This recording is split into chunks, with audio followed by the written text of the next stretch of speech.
Hey. Okay, we're here again once more. Before I give it another bash. Bit of jail ale tonight. Dartmoor Brewery.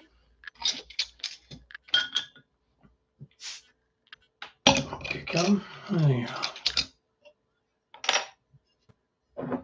I got my big old beer stein. A little bit overkill for this, but let's just bang it in. Oh yeah. Look at the head on that motherfucker. Oh. Oh yeah. Cheers.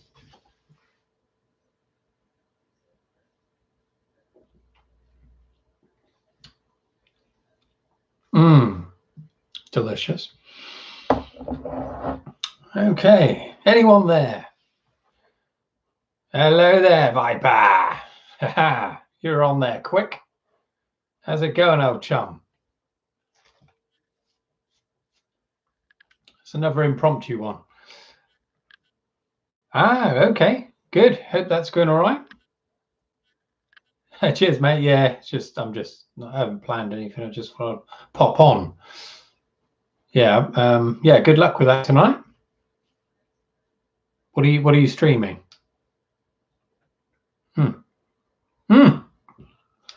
High speed aerodynamics. Crikey. As it relates to fantasy fiction, or? Oh, I see. Okay, lovely. Oh, thanks for popping in. Good luck with your own.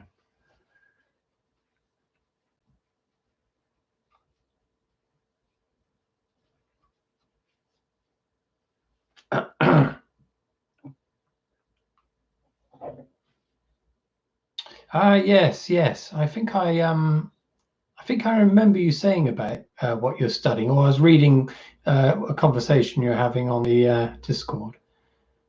Oh, okay. Interesting. Huh.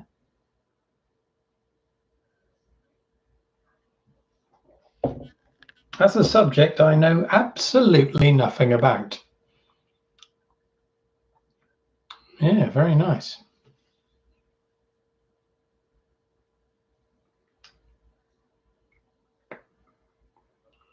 Are you just streaming audio on that, are you? Or is there video capability through your through the Discord thing?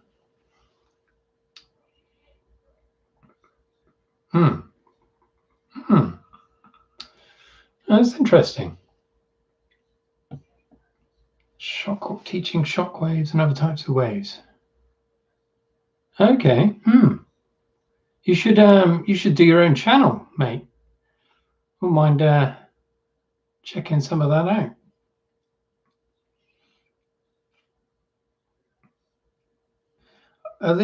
I mean, one of the problems of not that I know anything at all about this subject, but is like turbulence, the random factor of it.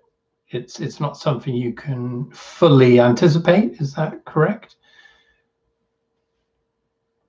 It's on the quantum level. It's very.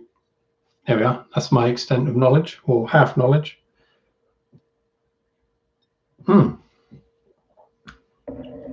Yeah. It's a good idea. Teaching and learning are mutually. Oh, you can. Well, there we are. There's my knowledge. It's Stone Age knowledge. Yeah. Okay. Yeah, I'd like that. Definitely.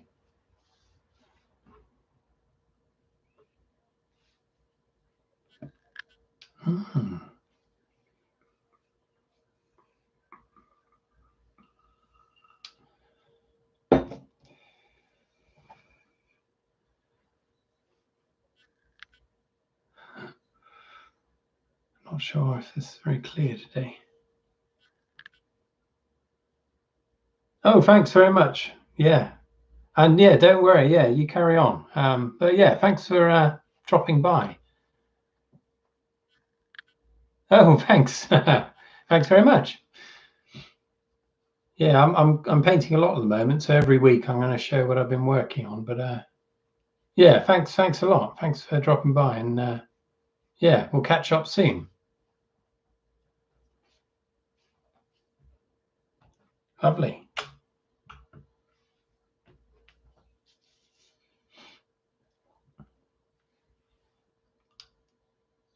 Cheers, mate.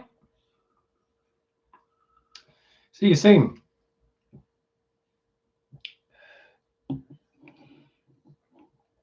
Anyone else there out in the ether?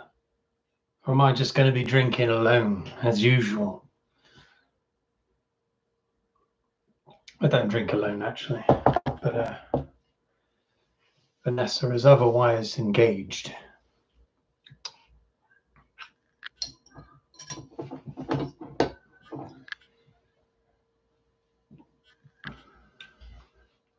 Zero viewers. Fucking brilliant. Right, no one's watching, so I've got a bloody problem with my eyeball. I think it's maybe a sty or a spot. I don't know. Gonna have to start wearing a patch, I think, in a piratey sort of way. Okay, there's one person looking at me. Hello. Soon to disappear.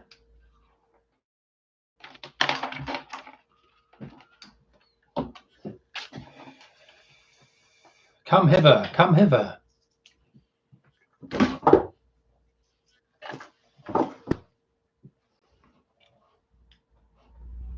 Nope.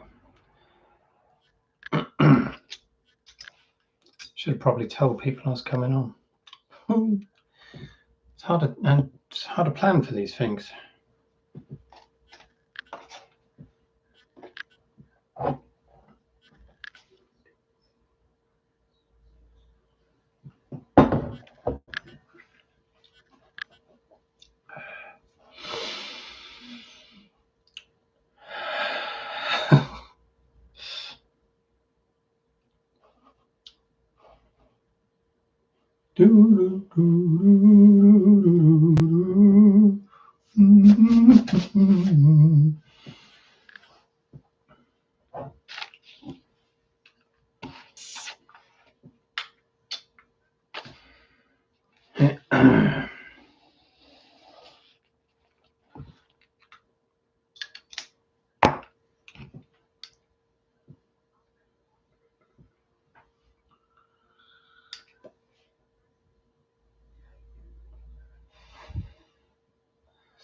Didn't work very well, did it? 2 people watching, then they go. I'll tell you why. It's because they see this ragged-looking fellow, and they think I'm not having any of that nonsense.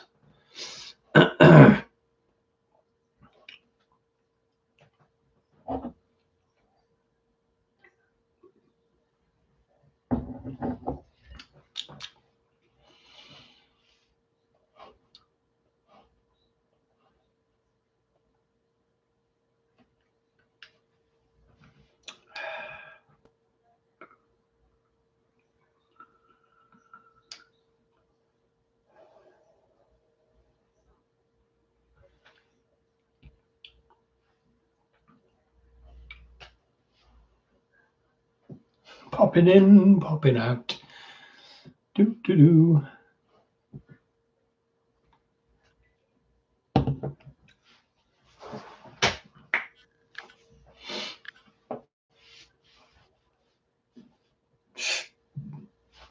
Pardon me.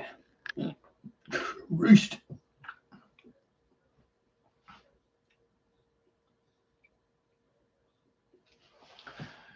Was that, Sir Percival? I know. No one wants to engage. Can't blame them.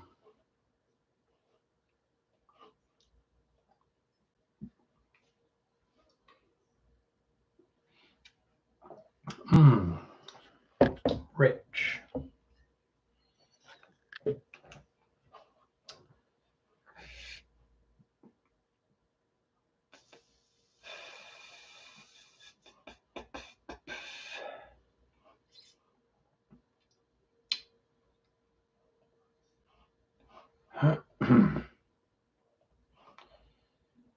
Let's put on a bit of something.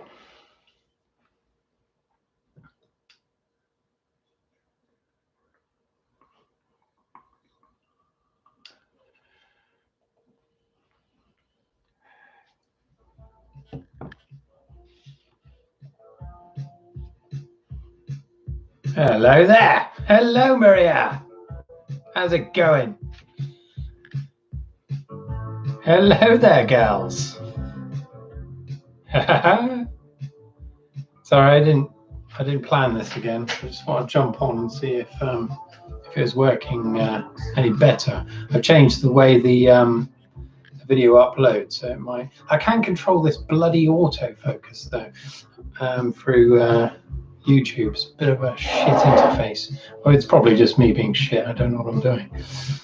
Yeah, it's probably more like that. Let's have a look here. There's a button here. No, it'd have to be through the. Oh, fuck it, don't matter.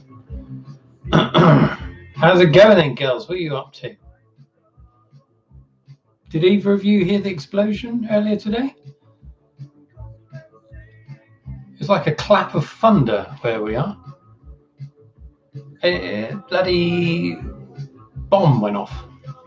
Well, it was a bomb.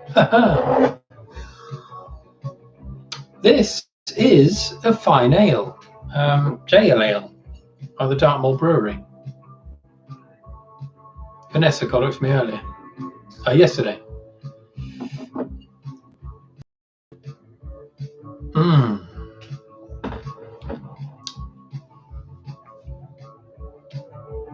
Didn't hear anything, but then we had a loud.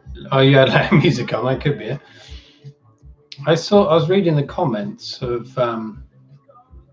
Yeah, it's bloody splendid. It's delicious. Yeah, I was reading the comments from the bomb blast. If anyone's watching this later, there was an unexploded World War II bomb found over at the university where they're building more student accommodation. And oh, you got wine, lovely, lovely. Get it down, you love. Ooh. Yeah, and so they had to do a controlled explosion. It was quite a whopper of a bomb from what you showed me, Maria. Bloody swine of a bomb. Yeah, I was waiting for it around 5, but it didn't go off. It went off at about 6:10. It was like a really loud clap of thunder, really loud where we were, but we live quite close to it. But in the comments, someone said they heard it over in Tiverton, which is the next town. I find it hard to believe, but you never know. Oh, 8 foot long schlong? What? Oh, I see, of course. Yes, that's 8 foot long bomb. We're talking about something else then. Yeah, there's a bloody whopper.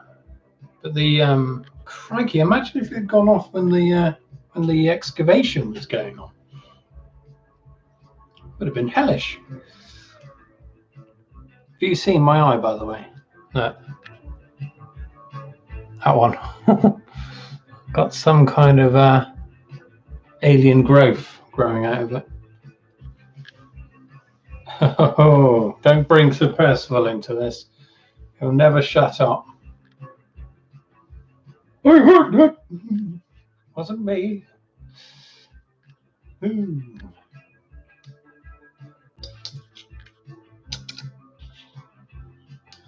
Yeah, watching the rugby earlier.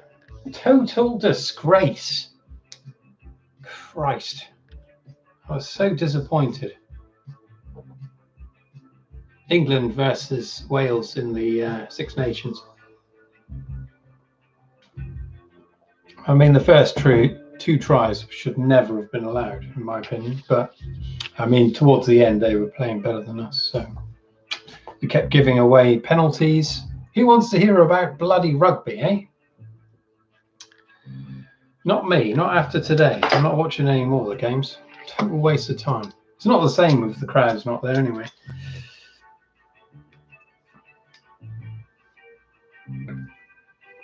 By the way, what's the video quality like, for one thing? And also, can you hear music playing in the background? Because I've just put something on when I was on my own. I don't know if it picks up on the old microphone. Probably doesn't.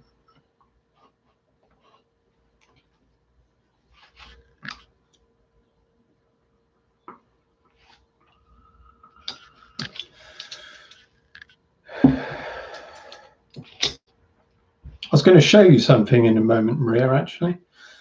A possible idea for your craft channel.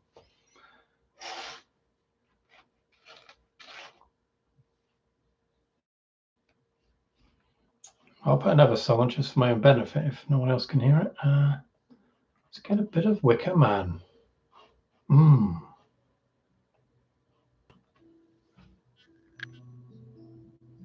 Yeah, is it everything working? I don't know. No idea.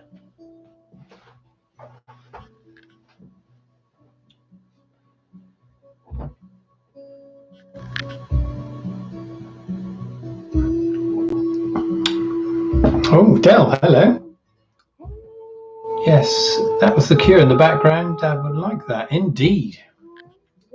What's it called? Through a Forest or Forest? Bloody great song. Not keen on all of the Cure's music, but some of them I absolutely love, and that's one of them. Now I'm playing the soundtrack of the original Wicker Man film, which is hauntingly beautiful, in my opinion. Okay, let's talk about that. Okay, Maria, so this probably won't apply to, I don't know if you'd be interested in this, but I'm a fucking lead. Yeah, so I think I got this from Lidl, and it came with a fucking great can of ale that sat in the fucking, can't even speak, in the beer stein. I don't use it for much at the moment, just put it odds and ends in, but occasionally just need a great big glass and just, you know, destroy whatever's in it. Okay, so Maria, the idea I had during Christmas.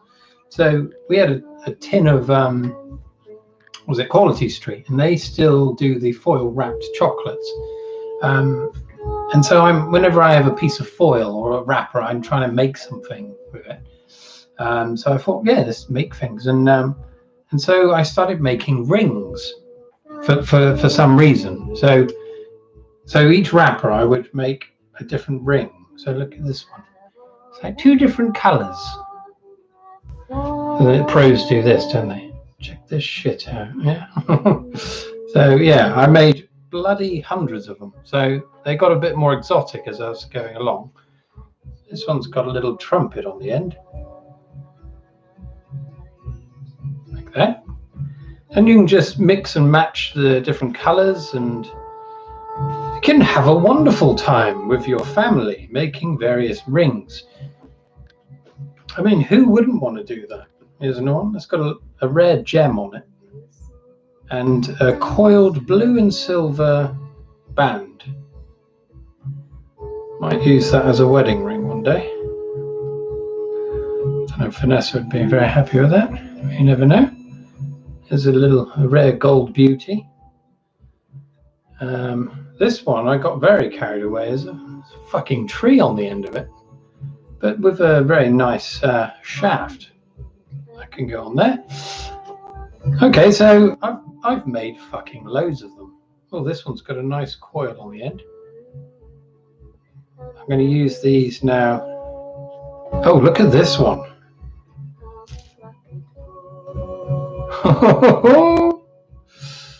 Lovely. That can go on there. I thought you'd like the trumpet one, you filthy animal. Oh, look at this one. It's got a bear's head on it. It's from what do you call it? Lint chocolate bear. That can be a fun ring. So yeah, this is a great idea for anyone that needs some jewellery for a night out. Once the lockdown finishes, you can make it out of Quality Street wrappers. And they do look fantastic in a kind of fucked up kind of way. Anyway, that's my whole collection. There. Check this shit out, man. Yeah, so I'll keep them on now. Maybe. Getting a bit of slippage. But yeah, it's quite a relaxing thing to do. Could do a collab with you, yes? Well, why not? Yeah, great idea. What we could do is start with a tub of Quality Street and fucking eat all of them in one sitting, and then start getting a sugar rush and make rings out of them, and then just see what happens.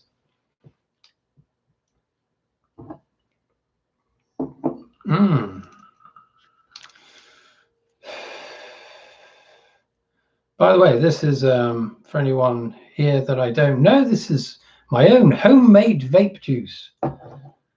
Could be dangerous to health, but who knows? My name's John.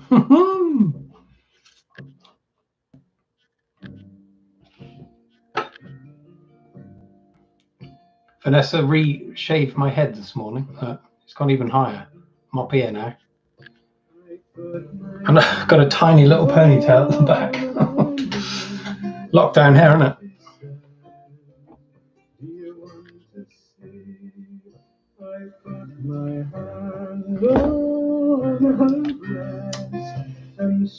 Yeah, we should definitely do that though, Maria. I mean, once this lockdown's over, hopefully it won't be much longer, we can do some magic.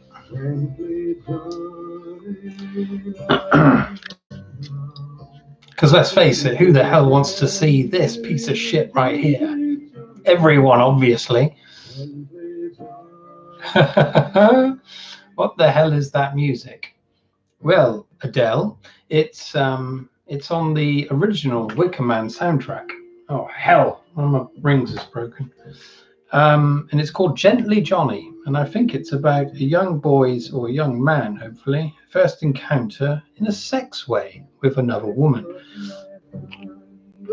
Slightly dodgy, but then the Wicker Man is slightly dodgy in its own right when you consider what it's about. One of my favourite films. Oh, thank you. Yeah, it's I've been watching too much of the old Vikings, haven't I? And they've all got this shaved sides, and I thought, yeah, I'll have a bit of that. Just don't do it when you're drunk, because I was very lucky not to totally fuck it up. Just went into the other room, got my clippers, went, it could have gone really wrong. Tavern Shag. I don't know. Is there a scene? Oh, I don't think I know what you mean. Yeah, the scene in The Wicker Man where the barman's, the landlord's daughter is trying to entice the poor policeman into coitus, and he's a virgin because he's a devout Catholic, and so he's trying to resist her temptations, and she does it in a very odd way, singing a song and gently banging on the wall, suggestively suggesting the thrustings of the male penis. Perhaps, I don't know. That's the way I took it. Straw Dogs is another similar film dealing with slightly dubious community of people. That Straw Dogs is set in Cornwall, I think. Doesn't do the Cornish reputation much good, but it's quite an old film, so not many people know about it.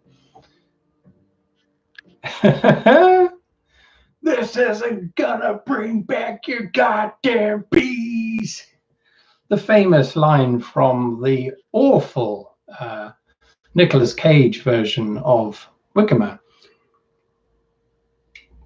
So the original Wicker Man there's the crops are failing on this remote Scottish island, and so they think that by giving a human sacrifice to their pagan god, it will bring a bountiful harvest. Now they twisted this in the Nicolas Cage remake by making it all about bees and the the community's supply of honey. Not quite the same. Not quite the same level of fret, perhaps, but next song from the Wicker Man playlist is Corn Rigs. That's one of my favorites. Okay, let's play that.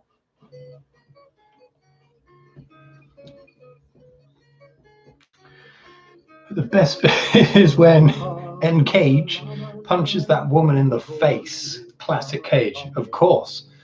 That was an incredible scene, and if I remember, yeah, he's wearing like a bear thing. It just runs up to her and then just lamps her one.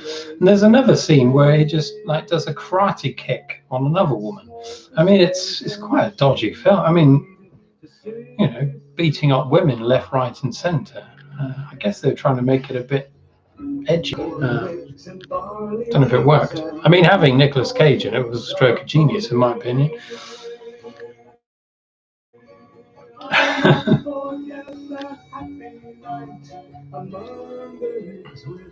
This song is about a young couple having a dalliance through the cornfields late at night.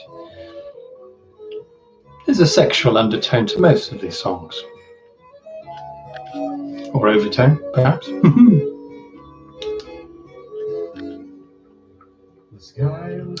You girls watching anything? What are you up to? Let me know.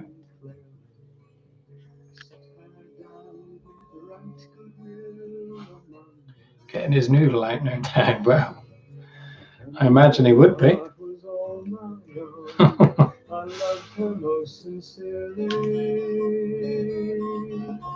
I kissed her o'er and o'er again among the rings of fire. Oh yeah, you're watching me. Shitting hell. Well, I've only had a few beers this evening. Well, I had a couple watching the rugby, then fell into a deep depression, and then cracked out the old ale. Oh good, glad you're enjoying it. I'm going to get steadily pissed, I think. Well, I'm going to take it easy. Went a bit hard last night, to be fair. But what can you do?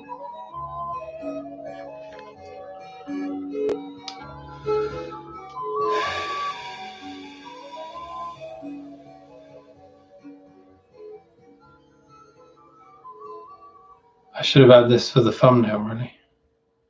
Check this shit out, man. How to put people off via the thumbnail. Okay, next track. Let's go for The Landlord's Daughter.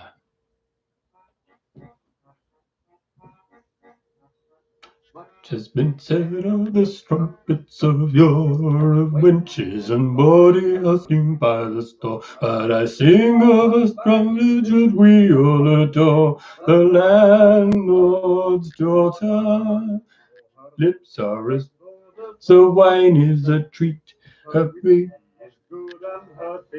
is neat, and when she is bitter she's sweet, the landlord's daughter. You'll never, never, never, although she's not the kind of girl to bring home to your mother. That's all I'm going to sing, because I don't know the words.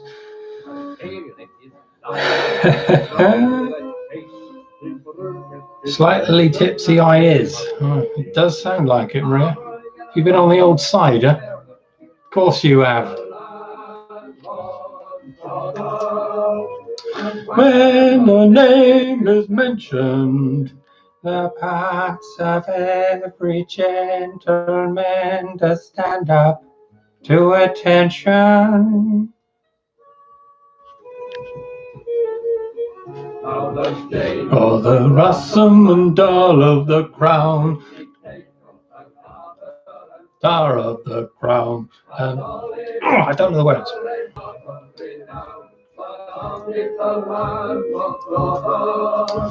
Anyone who's dropping into this is going to be thinking, what the fuck is going on?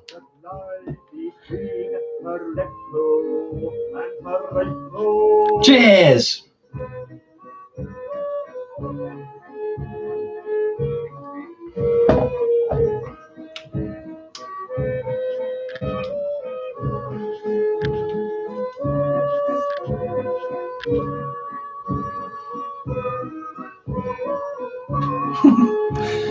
Hey everyone! Mass online orgy imminent. Let's hope not. Yes, cheers everyone. To your good health.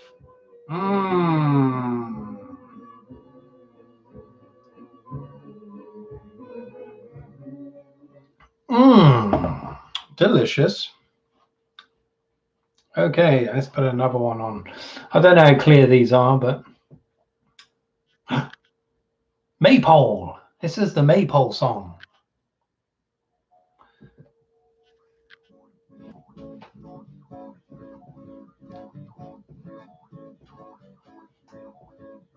In the woods there grew a tree, and a fine, fine tree was he. And on that tree there was a branch, and on that limb there was a branch, and on that branch there was a nest, and in that nest there was an egg, and in that egg there was a bird. From that bird a feather came, from that bird there was a bird.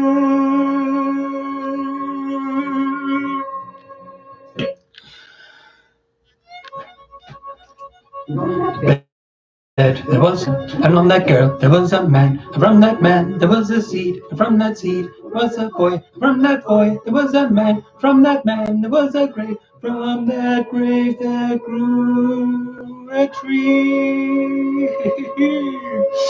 What's Vanessa doing? I think she's watching a film in the other room, or a series. I can't remember if she was going to watch now. I think it's a crime thing. She didn't want to come on here for some reason.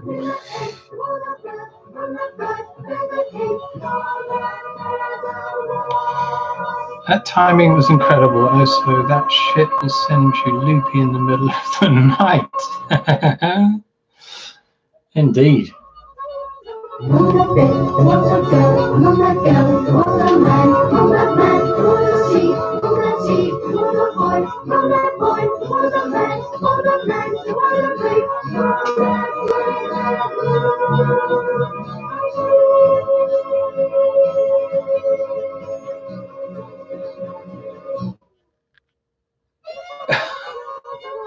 on that tree there was a limb, and on that limb there was a branch, and in that branch there was a nest, and in that nest there was an egg, and in that egg there was a bird, and from that bird a feather came, from that bird there was a bird.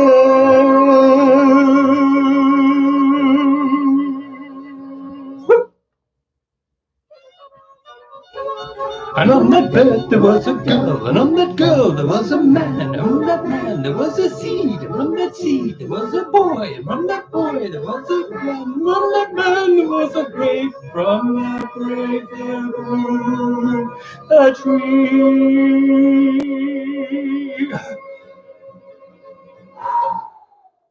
There we are, that's the Maypole song. The circle of life, I think you'll call that.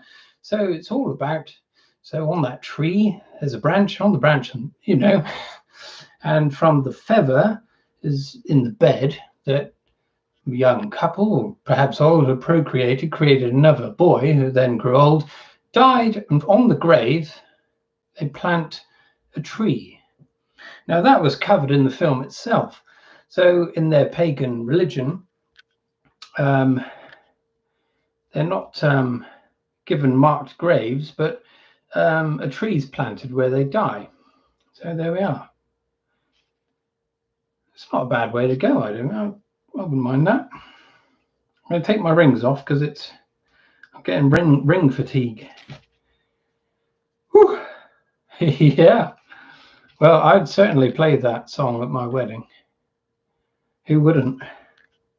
I've dropped a viewer. I'm down to 4. I think that last performance sealed the deal. Christ, it's on like a bucket, that one. Whew. There we are. Right, one more from the soundtrack, I think.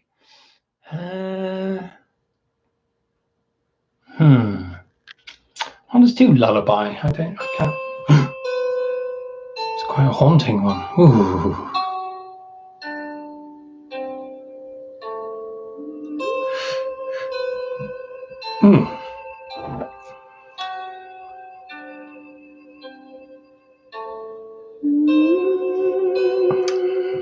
Adele, she's having connection problems.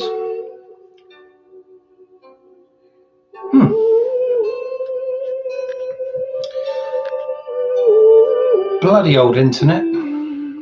Well, it's I suppose it's prime time, isn't it? Prime time. Everyone's gobbling data, so yeah, my upload speed was pretty crap. I've had to I had to switch to another means.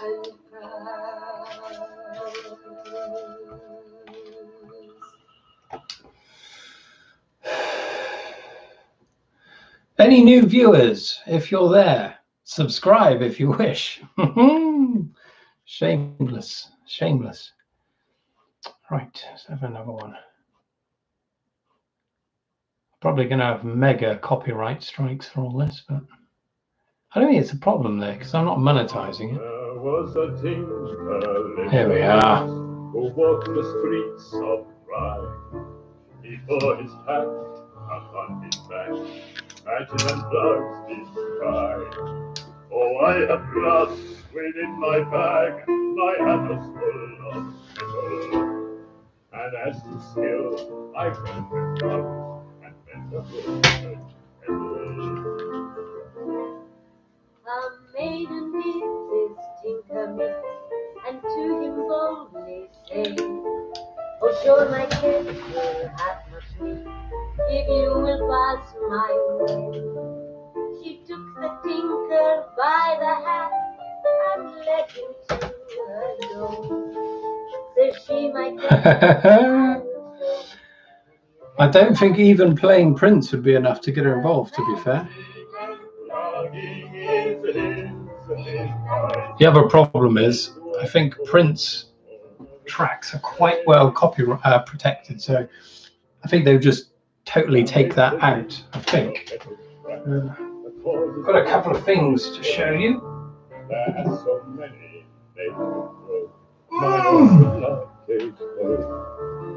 So Percival has a couple of new friends. Well, not new. Vanessa got them for me for Christmas, but I've been struggling to find a way of introducing them. But the first one is Mr. Owl. I haven't got a name for him yet. There he is. That song is intense. So if anyone here doesn't know, that chap up there is called Sir Percival. Sometimes he speaks, sometimes he doesn't. This is his pet owl. Need to come up with a name for him. And this is Sir Percival's brother. I haven't got a name for him yet either. Any name suggestions would be welcome. They will make appearances in the future on my videos, if I can find a way of bringing them to life. Leaf Man. Mr. Owl and Leaf Man. Done.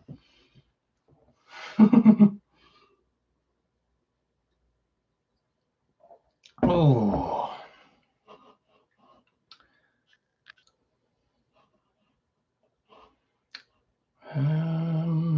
Procession.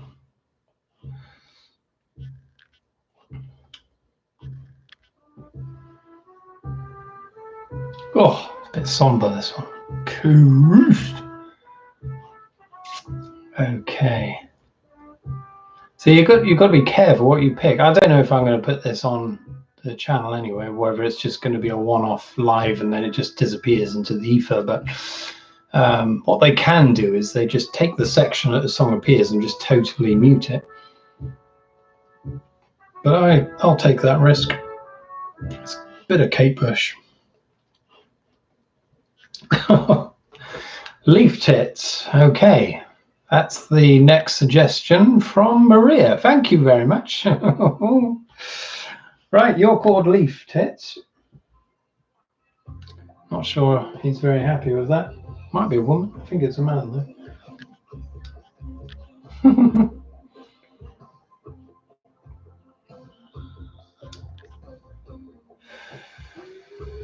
Tell you what, I'll show you a couple of paintings that I'm working on. How about that? This is the first one. I've only drawn it out and done some random stuff. You probably can't see a great deal there. But there's there you can kind of see an outline of a woman there. And the background is just a random kind of abstract arrangement.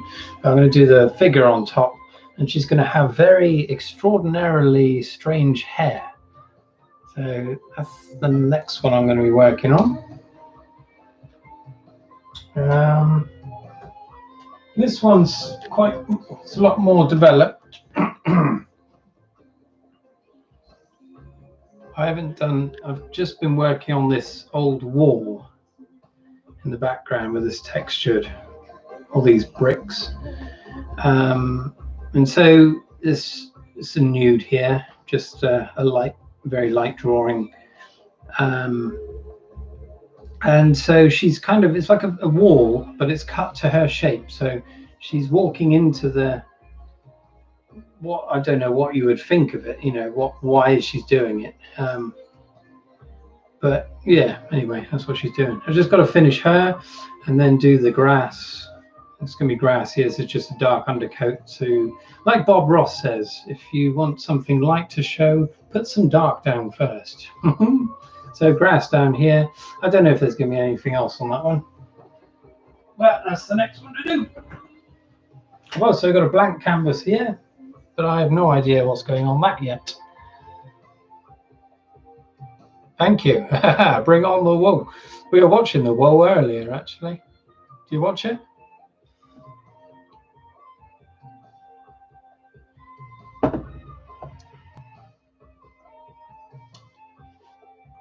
Yeah, that painting's taking me a long time. I'm just pissing around with it, really. I just need to get on and do it. There's probably about 3 hours left to finish that one. But I don't know how long I've worked on it up to then. I've got a frame for it as well. In fact, I'll show you the bastard frame. Why not? Yeah, it was on. Yeah, we didn't either. It was on tonight. Just normal people, not celebrities. I'm not keen on those. But as a couple, and they had a savage game. But towards the end, it got better. But then it went bad at the end.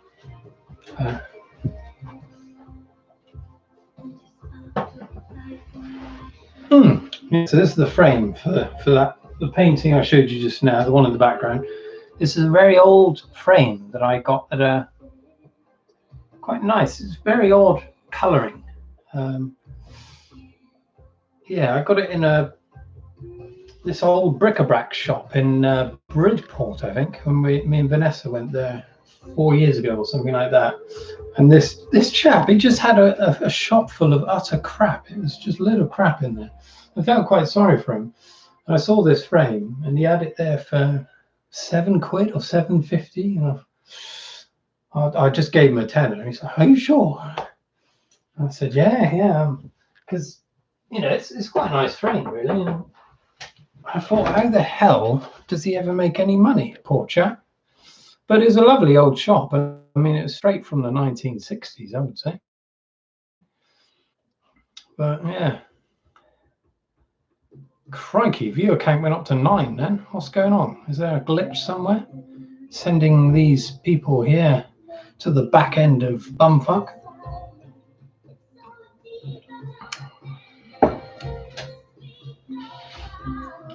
But yeah, I like those old shops. You don't really see them much anymore. Hello, who's this here? It's Zolt.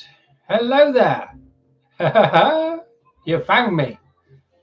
I didn't tell anyone I was going to be on, but people are finding me. Yeah, I like those old shops. I think they're a dying breed, really. Shippador? Woohoo! Hello there. Ah, are you from... oh, it's Viper again. Hello there.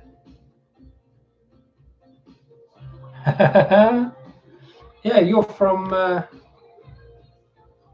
yeah, I know where you're from.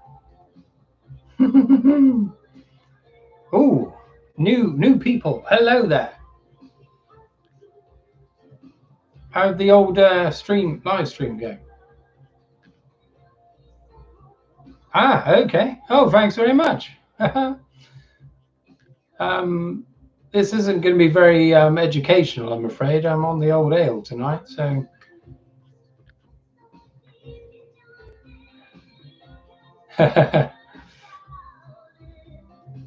Okay, I've got a bit of a headache, actually. I think it's to do with this stuff. But if you drink enough of it, it goes away.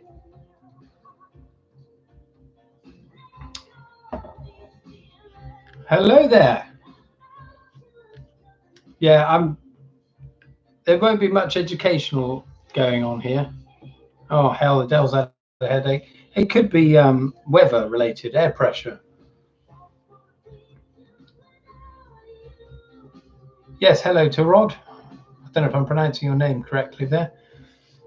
Yeah, I'm just having a impromptu chill session, but I'll just talk about whatever, really. But yeah, nothing special. Nothing special.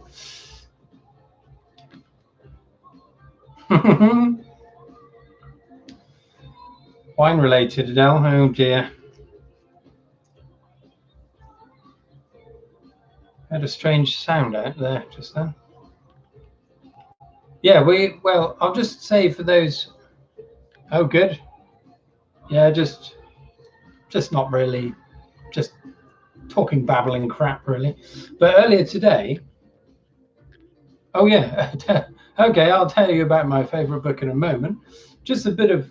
So I live down in Exeter. My sisters are on here as well, actually. Delhi and Primrose Fairy.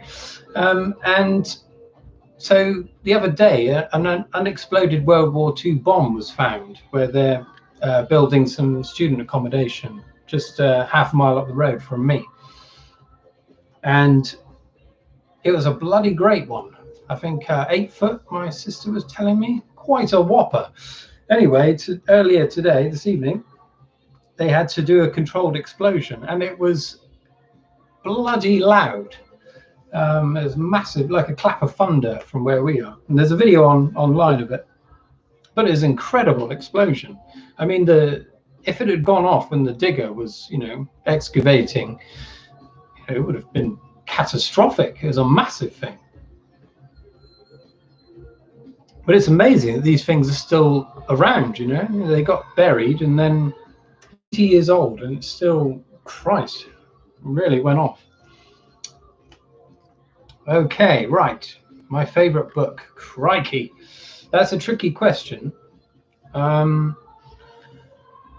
don't know. So I record all the books I ever read.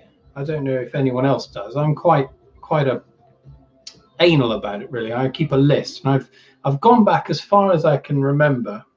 So my early teens, and I think I've only read 350 books or so, which isn't that many considering I'm 41 years old. But yeah, it's not too bad because I didn't read a lot when I was younger.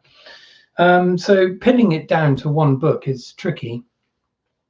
But I would say my favorite genre used to be fantasy. So when I was a teenager, I used to devour it left, right, and center. I don't read so much of it anymore, even though I'm writing it.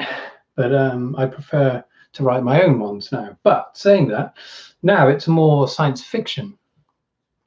So one of my favorite ones is a book called Roadside Picnic. I don't know if anyone's ever heard of that, but it's quite a surreal story based on an alien visitation to Earth, whereby certain zones, certain areas become infected with an alien dimension.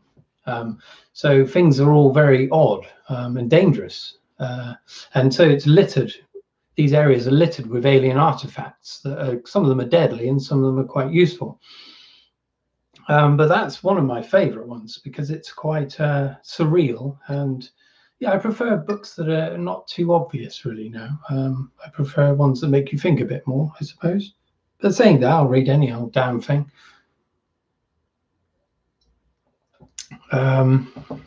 Favorite fantasy book when I was a child, when a teenager, was Magician by Raymond E. Feist. I absolutely love that, just for the escapism. Yeah, check it out. It's, I don't know what the video was called. My phone's somewhere else. Favorite genre is cyberpunk. Okay, I'm trying to do my own new take on it. Good idea. The only thing I've read that's cyberpunk, I would say, is the Neuromancer books, which were brilliant, absolutely brilliant. What is it? I can't remember what they're called now. Count Zero was the second one.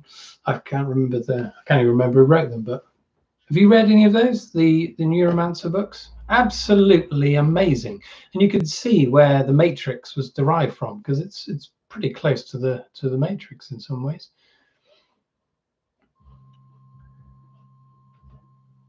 Cheers, Sol. Yeah, this is a 1.5 pint beer stein. Well, it's a 1 litre. It'd hold a bit more on that though if you fill it to the brim. Done. Mona Lisa Overdrive. Yes. So did you like those books? Yes. Yeah, I've got the trilogy as well. I thought they were absolutely brilliant. And to consider that was written before the internet existed is quite remarkable. And again, the thing I like about it is it's not easy to follow. I don't know what you thought about it, but you have to kind of, it's quite vague the way things are described sometimes, but the once you get into the writing style, it's unbelievably good. Sprawl, yeah, the Sprawl trilogy.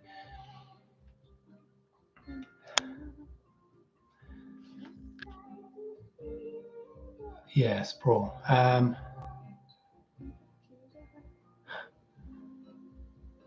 Okay, you didn't finish? Yeah, I devoured them. There was one of them I didn't like as much as the others. I think it was the third book. The first two were brilliant, but I liked the whole lot.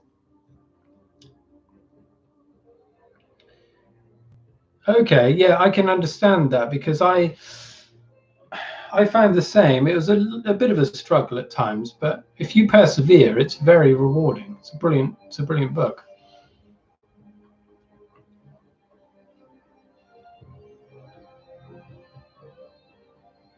I mean, it would make a fantastic film. But yeah, there's parts of it that I had to really, a couple of times I had to go back and reread pages because it wasn't clear who was talking or who was where doing what kind of thing. It's a little bit frustrating at times, but yeah, definitely worth it. I would recommend, giving it another go. So what's your take on it then? What kind of thing are you going to be trying to write in that genre? That's the only thing I read, really.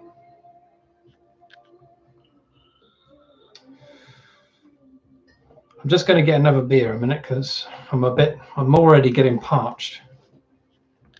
It won't be long.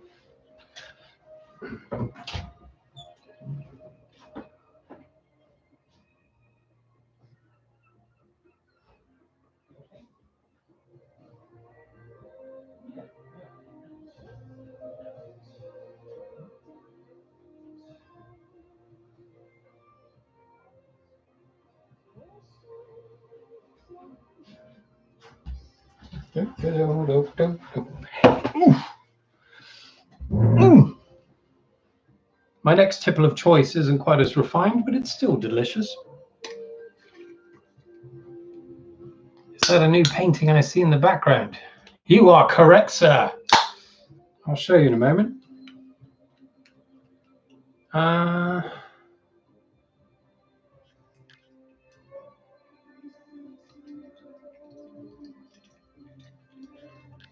Get in there.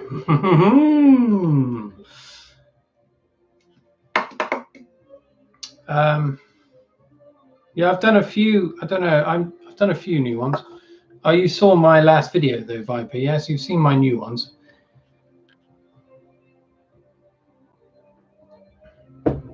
Okay, I'm going to read you out, Tirod. Cyberpunk was a response to stuff that happened in the 80s, so I want to make a cyberpunk story that speaks about stuff going on in the 2020s. Okay. So, okay, contemporizing the genre. So what kind of themes are we dealing with here?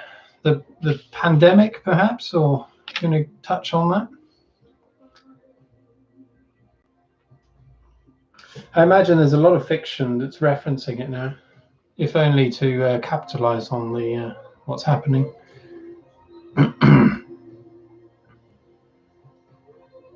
Okay, you've seen the last two. Okay, I'll just show you what I'm working on. So this one is it's a nude, but I haven't done the nude part yet. So this is like an ancient wall with a shape cut in it that's the same size, same dimensions as this figure here. So I don't know what she's doing, perhaps something magical. So all I've got to do is paint her now and the grass here. I don't know, it might be something else, I don't know. I'm just making up as I go along. But yeah, there's that one. The other one I'm working on is this one, which I show. Environmental issues. Okay. Yeah. Well, that's very relevant to the 2020s for sure. Sorry, I'll talk about that in a sec. This is my other one. It's just an abstract thing at the moment, but you can see a drawing I've done on top of it. It's going to be a figure there, kind of strange-looking figure with quite large eyes, and she's going to have very big hair. But like all the artwork I'm doing these days, I just pretty much make it up as I go along and do what I want. Okay, I'm getting magical sphere vibes from that. There's something going on there. Yeah, I mean, the positions of those windows, which I've made them windows really, they are kind of, I've worked them out in a geometric way. So they're just the right, I can't remember even how I did it now, but they're perfectly in line with her body in certain ways. I can't remember how I did it now. Something mystical going on. I don't know if I want to explore the pandemic. If I do, I'll have to think it through well. Yeah, it's a tricky one to touch on, but I suppose you could perhaps make it different, you know, a different kind of pandemic related to something related to the cyberpunk world, you know, whatever, you know, perhaps a pandemic to do with technology in some way, something that's affecting, you know, a virus of some sort, perhaps. Because if you imagine, pandemic's bad enough, but imagine something that was wiping out the internet. I mean, that would be amazingly damaging considering how many people rely on it and the financial structures that rely upon it as well. Yeah, I mean, that would be bloody terrible.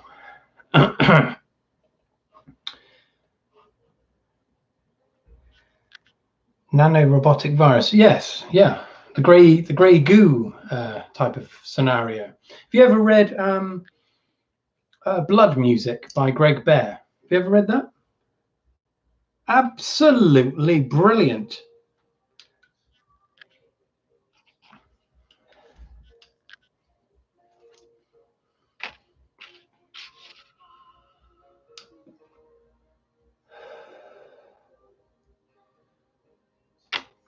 Does it mean I'm unfit if I'm getting out of breath just talking?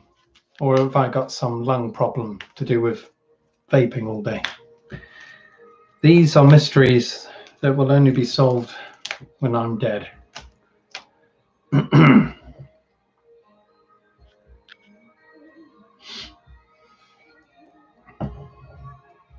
Tell you, after that heavy ale, this Heineken's going down very smoothly indeed.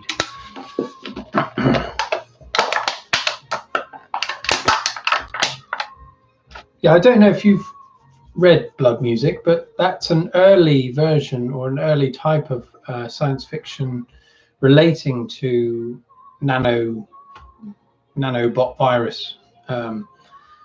So the premise is this, I can't remember it too well now, but I think a scientist is working on a form of nano robotics that, once injected into the body, will kind of make you live forever. And so it will continually repair your tissues, cure you of all diseases, that kind of thing. But it kind of, these nano machines become self-aware and they start taking this person apart in a molecular sort of way, and that those nanobots then get into the environment, into the water system, and start infecting everyone. And it's amazing, absolutely amazing. I absolutely loved it. Called Blood Music. Really amazing, brilliant title for it as well. But it's not as bleak as it sounds. It's quite an interesting ending to the book.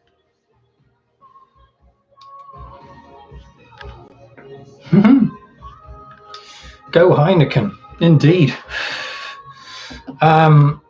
What's your opinion on ebooks and the future of books? Crikey. Oh, that's a devilish question.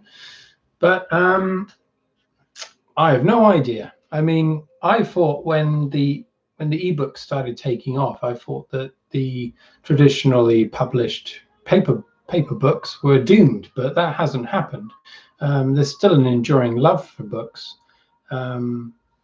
People just like having them on their shelves. I mean, you go to any what do you call it? Booktuber or whatever. There's always a bookcase in the background. This is the only bookcase I've got, and people just like having them there to look at. Even some people buy books just to bloody look at the things. Can't believe that, but there you are.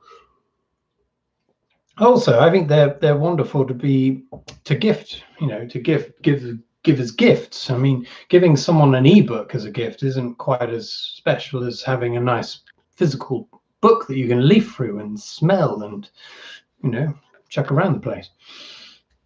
So I think there's definitely room for paper versions, physical copies to exist. Whereas ebooks, I don't know. I mean, you read different conflicting opinions on whether people are still reading as much as they were. I mean, it's still a very lucrative market if you manage to release a book that does well. But I don't know whether it's trending down now or what. I mean, I can't imagine that. Well, in younger people, I think there's still lots of people reading. I mean, the YA writing is still very, very popular. And in fact, a lot of people have success now in that field just because of the numbers of people that are reading it. So I think there's hope for the future. But sorry, bloody beer's getting to me. But at the same time, there's a lot of people that won't go anywhere near books.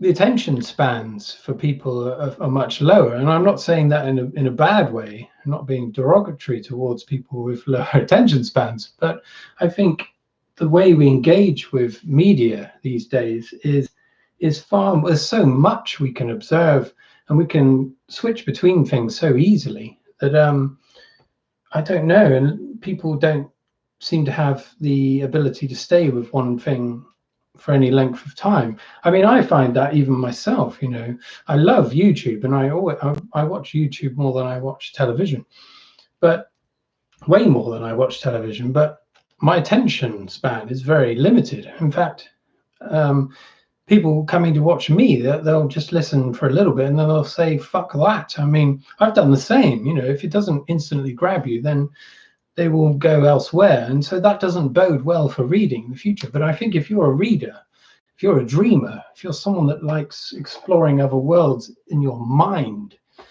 then there's hope for all writers, I think. I don't think that's ever going to disappear, because no matter how good like virtual reality becomes, you can't beat forming these worlds inside your mind. Your mind is such a powerful machine.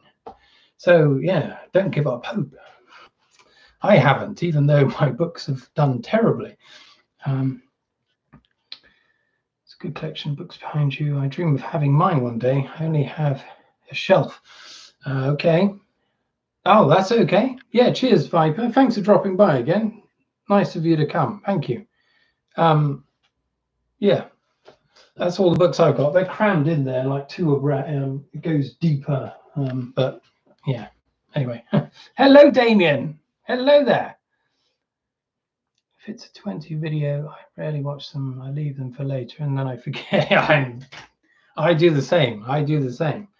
But I sometimes, I guess you mean like 20-minute video, yeah? I'm the same. My what to watch video list is heaving with videos that I start watching and then I stick them in this other one thinking, oh, we'll watch them eventually, but I never do. But saying that, I'm quite keen on watching, I watch various YouTubers that do, well, kind of what I'm doing in a way, but just talking and, just chilled out, drinking, whatever. And I sometimes have that running in the background just as a, I don't know, just to feel as though you're not alone. I mean, I spend a lot of my time, because I work in the morning and the afternoon. My job is a split shift. So during the day, I'm doing my own thing, but I'm totally alone for that time. So I like to listen to other people and not necessarily interact with them, but just know that other people exist.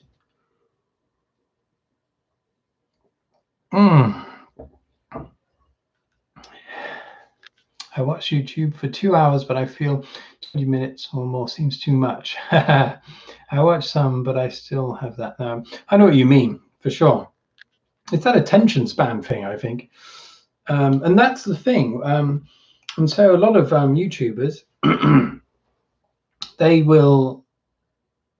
they're geared up for that. So they keep your attention. And so lots of jump cuts, yeah? So if you're saying and and all that, they'll cut it out. And so their head's moving around as they're talking, as they're doing their jump cuts, and they're zooming in and doing all kinds of crap in the background. I prefer just one take, if you can, for it to be a bit more conversational. But I know what you mean. I think you lose people doing that. And I think that's why I tend to watch my videos for maybe a minute and then they go. But at the same time, I don't want to make my videos like everyone else's. I think it's such a, I don't know, it's just become they're all the same. They're all done the same. Oh, hello there, Retro Engine. No, that's all right. Good to see you, old man. When are you going to get yours going again? Again, I didn't plan mine today. I just thought I'd pop it on and see what happened. Oh, that's okay, Turod. Yeah, no worries. Yes, we've got some like-minded people here. So just briefly from who I know of who, Demian, we used to study, well, we studied art at the same time back in Plymouth. I was with the art college and he was over with the university. But at some point we met and got on like a house on fire, similar ideas. He was also a video artist and still is. Bloody good work. What I'll do when I put this on YouTube is I'll link you to his channel and you can check out his work. Really amazing stuff, especially his last one, which is about space. So yeah, we go back quite a few years, but we haven't met for years and years, but we've just connected again. Retro Engine. Rich. Okay, first time I've heard your name. Very soon, just working on other stuff. Okay, good. So Retro Engine is is a retro gaming channel. Because I've got another channel where I do retro gaming. It's not very good. I just do it occasionally because I like playing these games. But he does it the right way, does it in depth, and he knows his stuff. So yeah, check him out as well. I'll link him as well.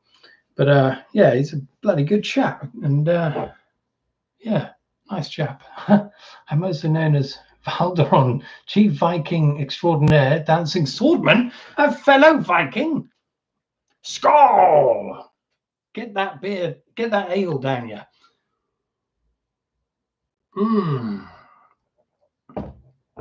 Oh, yeah, my girlfriend shaved my hair even higher this morning because it was a bit low and I was looking a little bit odd. But anyway, these are first world Viking problems. And some of these other people, sorry, I don't know, but they're from a Discord server that I'm on for writing. I'm not there that often, but I pop in and out occasionally. But yeah, some lots of writers around.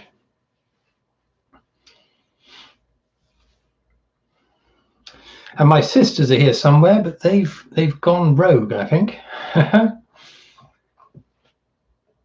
I get another bit of Kate Bush on. Where are you? Where are you? There you are. You may not be able to hear because I've just got it a bit low in the background so it doesn't conflict. Yeah, if anyone fancies, I don't do these live things very often. This is only the second one I've done, but if you want to follow me, then subscribe. Oh dear. Yeah, I was just talking earlier about the fact that I like watching videos where, you know, there's someone just talking for a long time and you can relax. And so I do that with your videos, Rich. Just have it in the background and then I can watch it and do a bit of drawing and then, you know what I mean? Ah, good. Hello there. Yes, my sister there. Hello. Good, good. How's Maria? She's not on the floor yet, is she?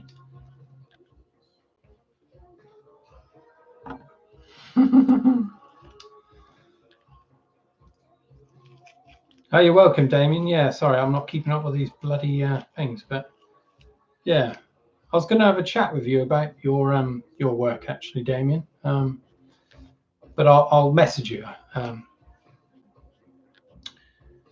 Not far off. Yeah, you know what I mean. Yeah, you probably do the same. Yeah, Rich. Yeah, I find it very relaxing. Okay, Demian. About what you were saying about current cyberpunk, the only new thing I can think that was not in the 80s is stuff like Black Mirror related to social media and popularity. Definitely, yeah. Black Mirror is incredible, isn't it? There's the odd Duff episode or episodes I'm not really interested in, although I don't feel as though they've done the subject matter justice. But on the whole, it's absolutely brilliant. And the stuff relating to social media, especially, is very, very clever.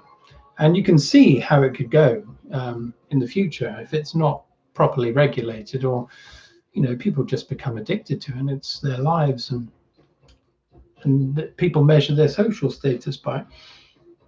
Yeah, very, very good. I absolutely loved the kind of the Star Trek version. Do you know that one? That was a brilliant one. Okay, Maria is curled up into a ball on her bed. Oh dear. Hope you're okay, Maria. Hang in there. Altered carbon. Ah, yes. Yeah, that, I suppose that is cyberpunk. Yeah. I really liked that, the first season of Altered Carbon. The second one, I don't know if you've tried that. I watched the first episode and that's that. I thought it's like it's made by totally different people. Really, I thought it was a bit naff. Yeah, I know what you mean, Damien. Yeah, there were good things about it. and some of the concepts in it about like being able to live forever, and it being based on how wealthy you are. That's in a lot of science fiction writing. So nothing new as such, but yeah, I quite like the way it was done. But the second series, hell.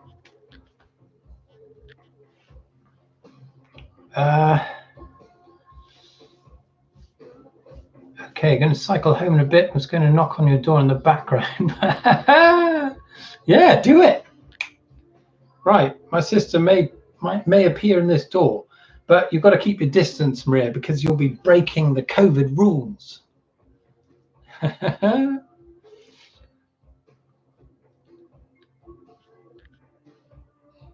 Okay, going to bed, Maria? Okie dokie. Thanks for watching. Hope you're okay. Hope you don't have a hangover in the morning from that one cider you've drunk.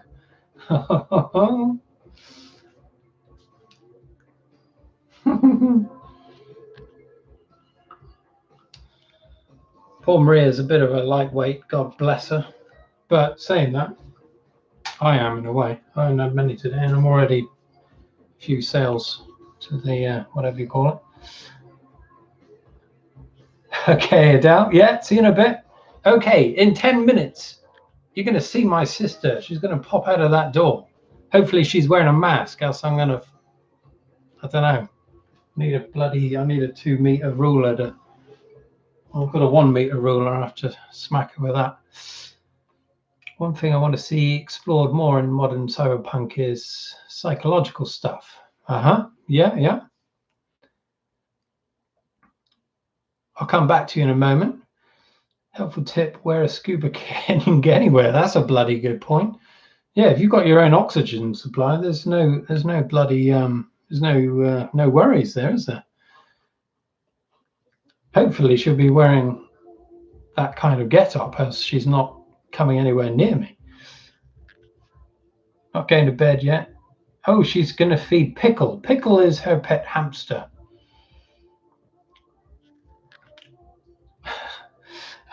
Back then, there was more stigma against mental health. There still is, but it's getting better. Yeah, that's true. Okay, yeah, that's a good idea. How have you got a particular outlay already? Have you fleshed out what your story might be about specifically, or are you just in the process of maturing little threads of ideas? Depends how you write, I suppose. I do it in a different way, kind of make it up as I go along. But it helps have these ideas, yeah, from the outset. Psychological films, yeah. Any films you would mention in particular, Rich? Pickle escaped last night? Crikey! Was Pickle in a pickle? Pickle was in a pickle. Well, I know her last hamster, Ivy, she went AWOL once and went under the floorboards, and I was trying to help her coax the devil out. I can't remember how we did it in the end. I think it was with a hammer. Not really, no. Although she did pass recently, poor thing. I don't think Maria will mind me telling you this, but so Ivy, her last hamster passed away about a month ago or so, and I thought she was just going to bury Ivy in a little box, but she did it in true Viking style, put it in a box, but floated it down the river in Exeter, and set fire to it. But as it went off, she sent me a video of it. It really went off, and it was really taken by the current. So at one point it looked like it was going to veer off and set fire to the neighborhood, but it didn't. But a bloody great way to send off your hamster. You have your story planned out, good. The protagonist's story is mostly about his mental health. He has several things, but the main focus is on his DID. I'm sorry, I don't know what DID is. Could you? I'm terrible with acronyms. I'm sorry.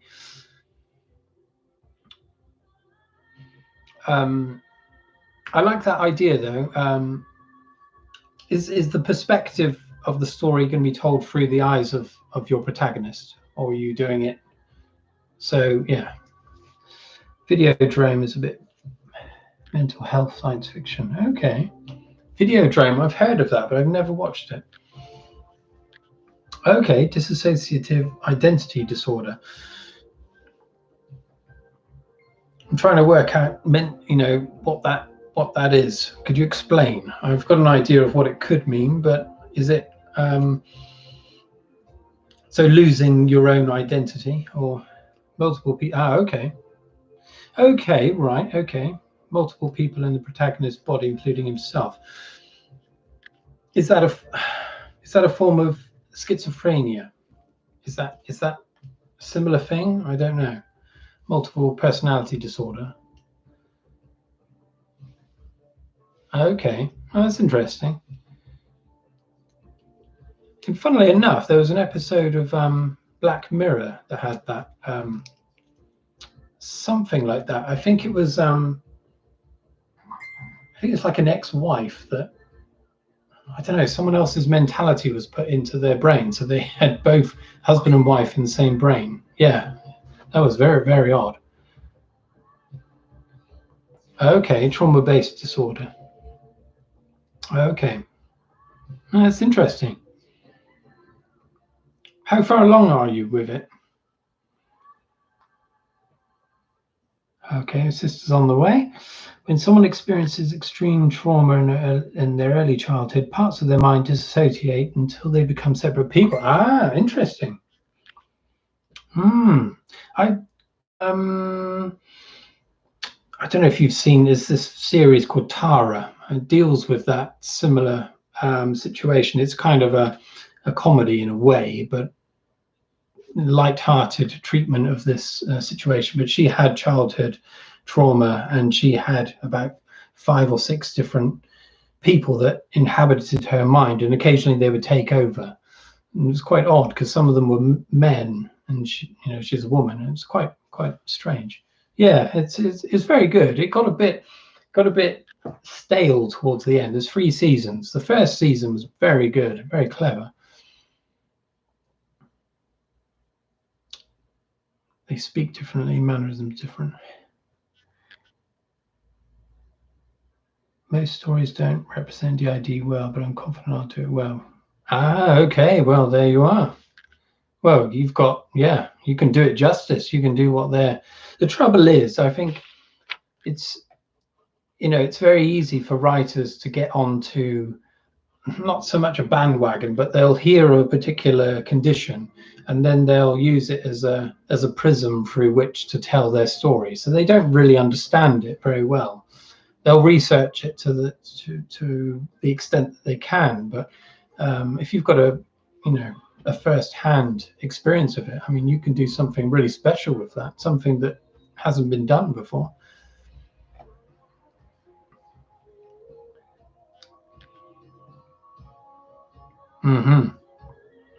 Yeah, real experience all the way. Yeah, sorry, I forgot to mention Demian is also a writer. Unfortunately, I haven't been able to read his because it's in Spanish. But yeah, I think yours is science fiction based, but psychologically, or is it a bit more surreal, a bit more cerebral?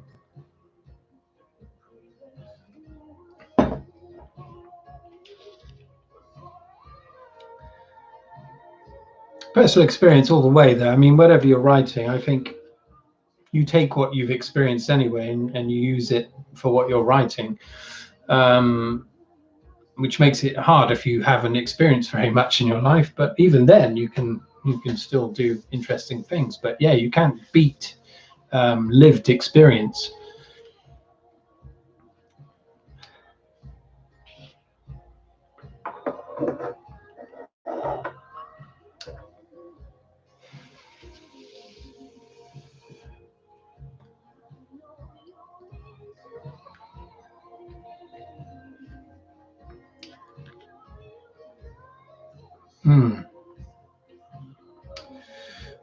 A think mental health and science fiction goes together very well.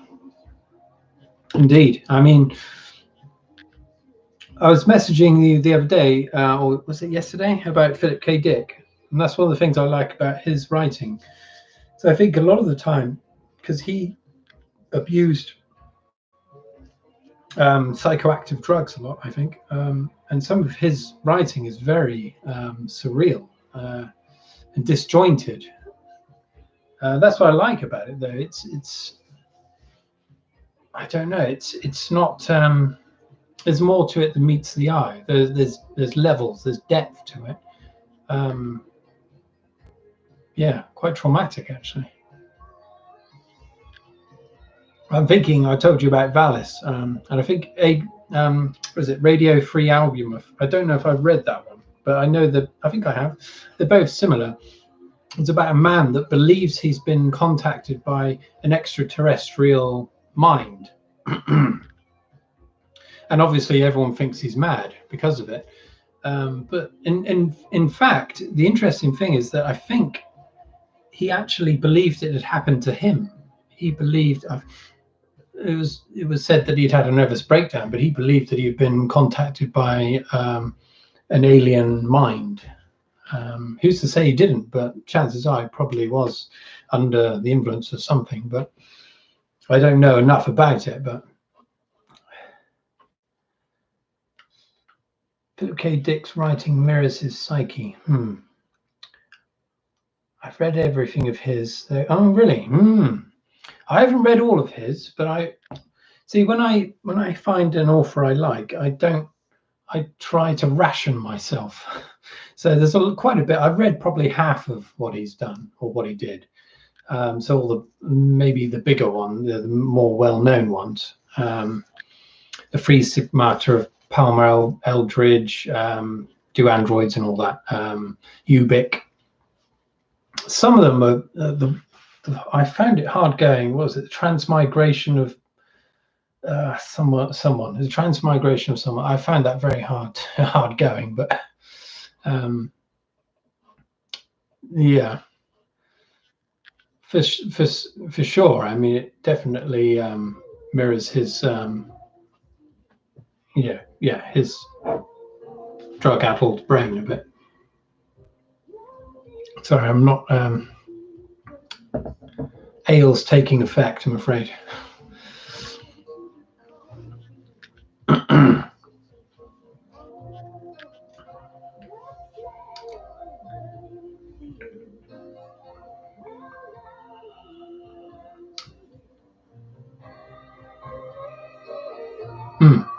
His short stories are way better. He's my second favourite sci-fi writer. Christopher Priest being my first.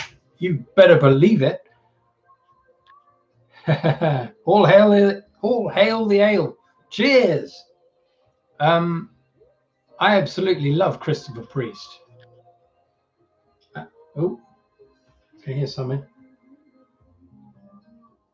I think it might be a scoundrel. I had a scoundrel out there once pissing against my door.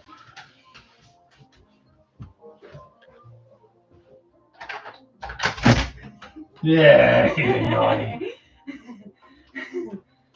Yeah, it's down. Keep away. Okay, COVID. 2 meters. Bloody swine. You alright? Yeah. Good. Yeah, fine. You're not drink cycling, are you? No. That's not. Want a beer? Yeah. No, keep away. How's it going? Yeah, fine. So you're on your way back home? Yeah. Okay. Are you over Adele, Maria's? Yeah. Oh, okay. Yeah. Bubble. Yeah, yeah, they're in a bubble. It was weird though. I was like, I'll see you. I said bye to Maria and I was like, I'll see you in a minute on the TV. It's a pity, isn't it? If it wasn't for the old COVID, you could come in and start bimbling around. Body problem. Yeah, lovely stuff. How many people are still watching? 10 on 10. Yeah. Hi everyone. It's Adele. Oh, Maria said there she is. So she's still watching. Yeah, it's a bit odd, isn't it? Yeah. I would say to Vanessa, but I don't know if she wants to come near the old camera. She might have fallen asleep. She might have, actually.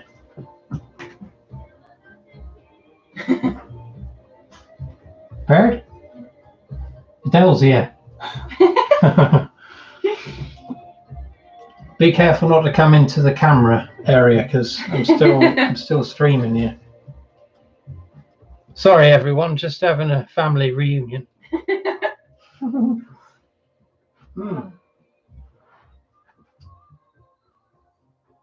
Here she. Oh, she's in her pajamas. Yeah. That's right. You're safe. Oh yeah. Sorry? She's going to bed. Yeah. Dozing off. Sure, you don't want to come on here. But yeah. No, I was cycling home. I thought I'd pop in and say hello. I was gonna knock without saying anything, and I thought, I better not. I heard you're throwing stones, were you, or something? I heard like tapping or something. Oh no, I was putting my bike there. Oh. I was trying not to hit your car. That's all right. It's not mine. But I was saying because once I had that chap that was pissing against the door. Oh yeah. And I heard like water, and I opened it, and he was just putting his stuff away, and turned around. And I went, "What the fuck are you doing, mate?" And he turned around, "Well, mate." And then he started running off. But yeah, I didn't want to get too close to him. But there was urine in the carpet. Yeah, that's just savage. But these things happen. Things happen. City living. Yeah. Well. There's life for you. Yeah. You're not on the screen, John. No, that's all right. You can do a sexy dance. Get my viewers up. All right. Well, there we are. I just thought I'd say hi and I'll leave you. Bye bye. Yeah, bye. Bye. Yeah. Good. Yeah. See you next Tuesday. See you next live stream. Next live stream. Yeah, next time when the band's off, you can come in. We'll have a full-on party. Oh yeah. I've got a disco ball behind there. Yeah, he wants to see a disco. Right, now we're getting serious. Let's get the disco ball going. Yeah, that's gonna drastically affect my bit rate because there's more for it to work out. Anyway. Hell. Right, I'll leave you to it. Just thought I'd say hi. Yeah, lovely. Yeah, sorry you can't stay. I mean, you can stay there on the out there. Stay on the street. No, it's alright. I just thought I'd say hello. Yeah. Yeah. Okay. That's good. It's good to be back in. Got to be COVID secure in this fucking house, mate. You realise you better wear a mask. Where's your mask, you bastard? Oh, I think it's in my pocket. Oh, do you want some cake pops? That bloody mask is crawling with COVID. I can feel it. Feel it. I haven't washed it in ages. Oh, nice bag. Your bag's similar to Vanessa's got a bag, man. Yeah, it's like old school. Satchel. You want to see my bag? There you go. Check that bag out. Any comments about bags? Do you want a cake pop? Are you sure? Yeah, I've got Are they safe? They're safe. There's 2 salted caramel, 1 carrot cake, and 1 coffee. Are you sure? Yeah, for sure. What have you got on there? Maria didn't want them. Oh, okay. Lovely. Because she's. I'm gonna say. Cake pops from my sister. She is a baker. She's got her own baking business. I'll link you down below if you're in the Exeter area. See, bloody networking. Check this networking. 10 viewers. Fucking nailing it. Oh, right, I'll leave you to it. Okay, lover. Yeah. Where's the sanitizer? I need to sanitize my hand. Sanitize cake pop. Put them in quarantine. Yeah, I'm going to quarantine that for a week. Right. And wash them. Don't wash them, yeah. But I'll just dip it in my vodka or something. Sanitize. Yeah. You could dip it in vodka, it'd probably be alright. Could do. I think your stomach would do that for you, mate. That's true. Yeah, true. Be careful though, Adele. Oh yeah. A lot of swines around. Give us a message when you get back. Yeah, we do. Oh shit! I've got nothing to give you. Got a towel here.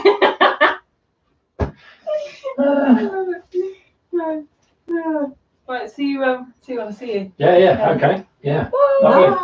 Bye, Devon. See you soon. Yeah. Send a text. Yeah, we do.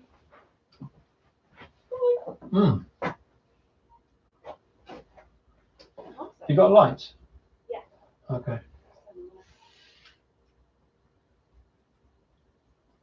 Oh yeah. Bit of a wonky light. I don't have to put it on properly. Jesus. Okay, Del. Take care. Take it easy. Bye. Bye. Be careful.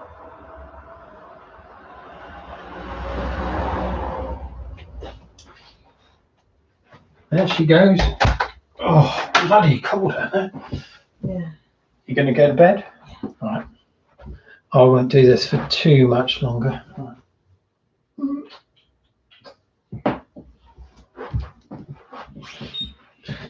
Woo! Okay, sorry about that. Hello there. Sorry, life got in the way there. But yeah, there we are. It's my sister Adele. So I'm just going to catch up on some of your comments. I don't know how much longer I'm going to do this, but anyway. Oh, it's not too much here. Ted Chiang is my favorite. I think you've told me about him before, Damian. I still haven't read anything by him, but I've made a note in my books to be read. He's on there.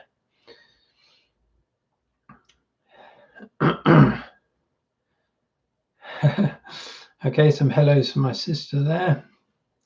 The Bearded Ladies. So the Bearded Ladies are me, my girlfriend Vanessa, and my two sisters, and we do a pub quiz when the pub's open every week with the Bearded Ladies. And we've won a couple of times. Won a case of beer each time. Bloody amazing. We're called the Bearded Ladies just because I've got a beard, and they're ladies, I suppose.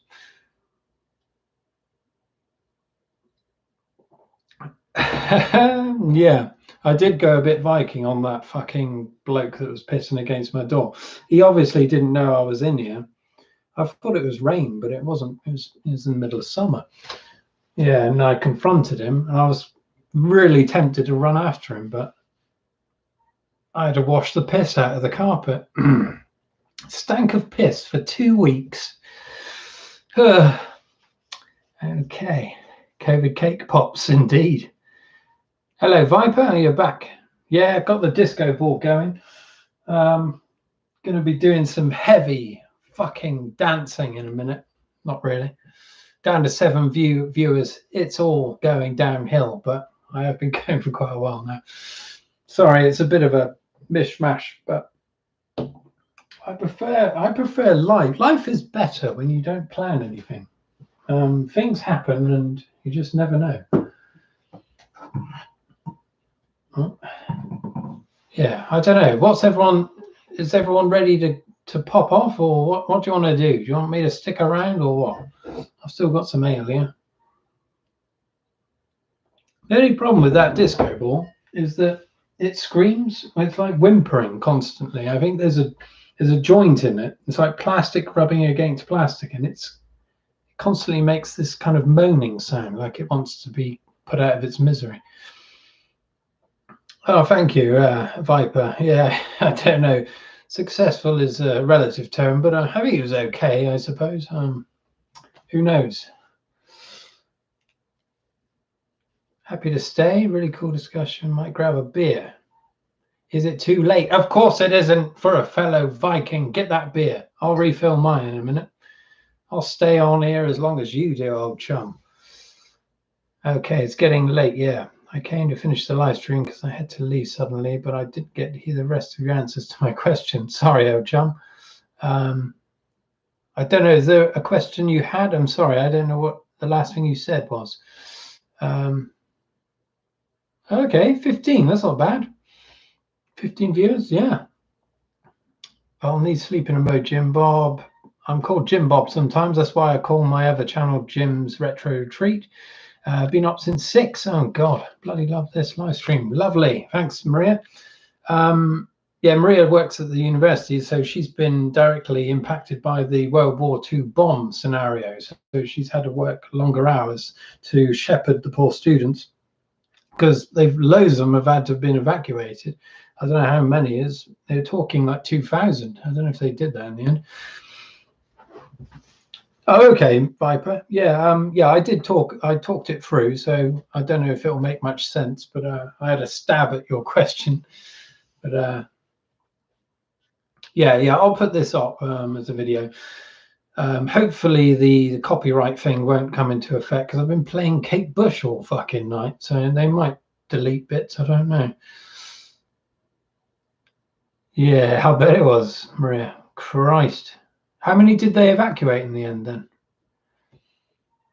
I mean, you sent me a photograph of the said device and it was sizable. I'll tell you what, I mean, I'll get the photograph of it up on my phone and show it on the camera. It's the best I can do. But yeah, it's a whopper, wasn't it? I'd like to know exactly what bomb it was, you know. Where are we? 2,000 students, yeah. How to get them into hotels. Christ. Yeah, see you later, matey. Cheers, Viper. Thanks for popping in. I'll see you soon, hopefully. Thank you. Where is it?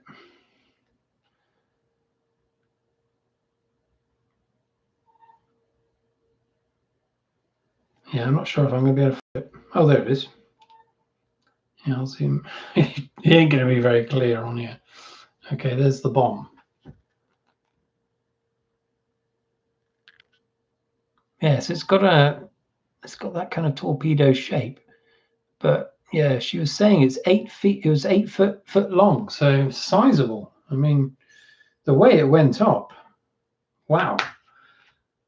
Yeah, the controlled explosion. It was intense. Isn't it amazing though that something from 80 years ago could still be that destructive? Quite amazing.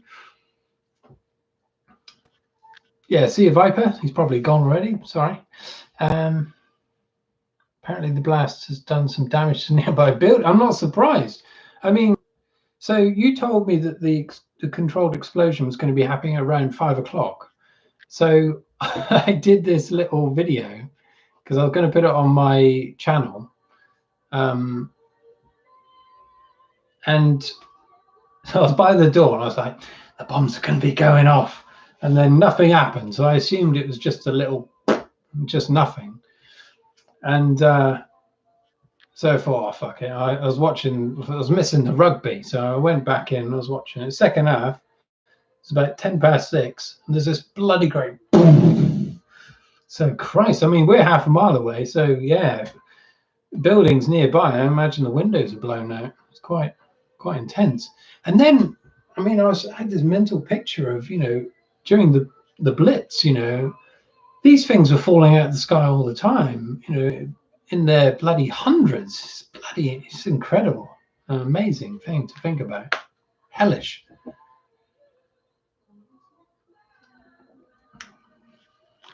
Don't know if I should risk another beer. I don't even know if I got any more beers. I'm just going to check a minute. It's important.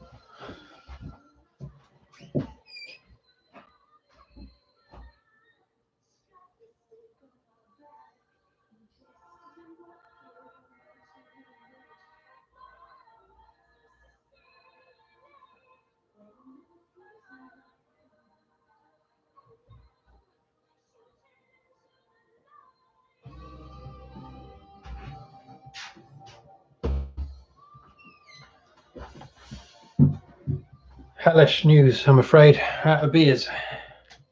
But I've got whiskey and ginger.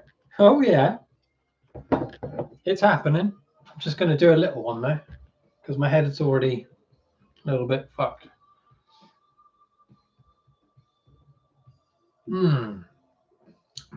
Lovely stuff. Right, how much whiskey do I put in? Oh Christ, I'm going to have to get a measure because I'm going to kill myself.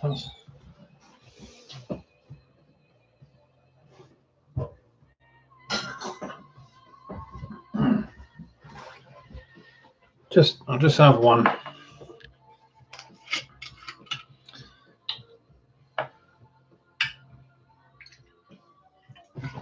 Jesus. Gonna have to lick that off the floor in a minute.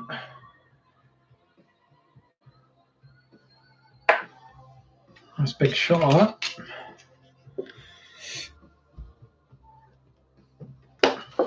And a bit of ginger beer.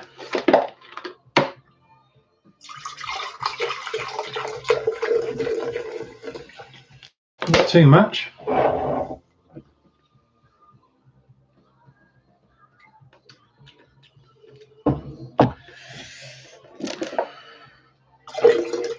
I'll do.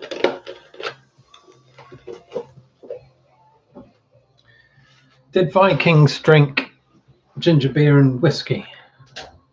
Yes, they did. Probably.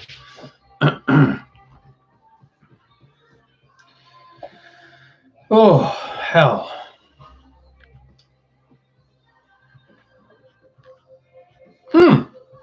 Hello, Lee. How's it going, old chum? I'm a bit half cut at the moment, so don't challenge me too much, because I'm liable to say something inappropriate or something. No.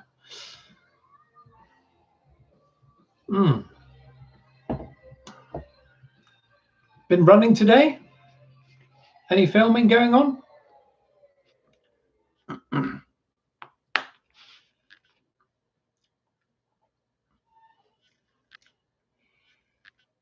Ah, good man. Yes. What are you drinking? Some of your own concoctions? Some of your own brew? I've been drinking all manner of things today. I'm on the dregs now. Whiskey and ginger beer.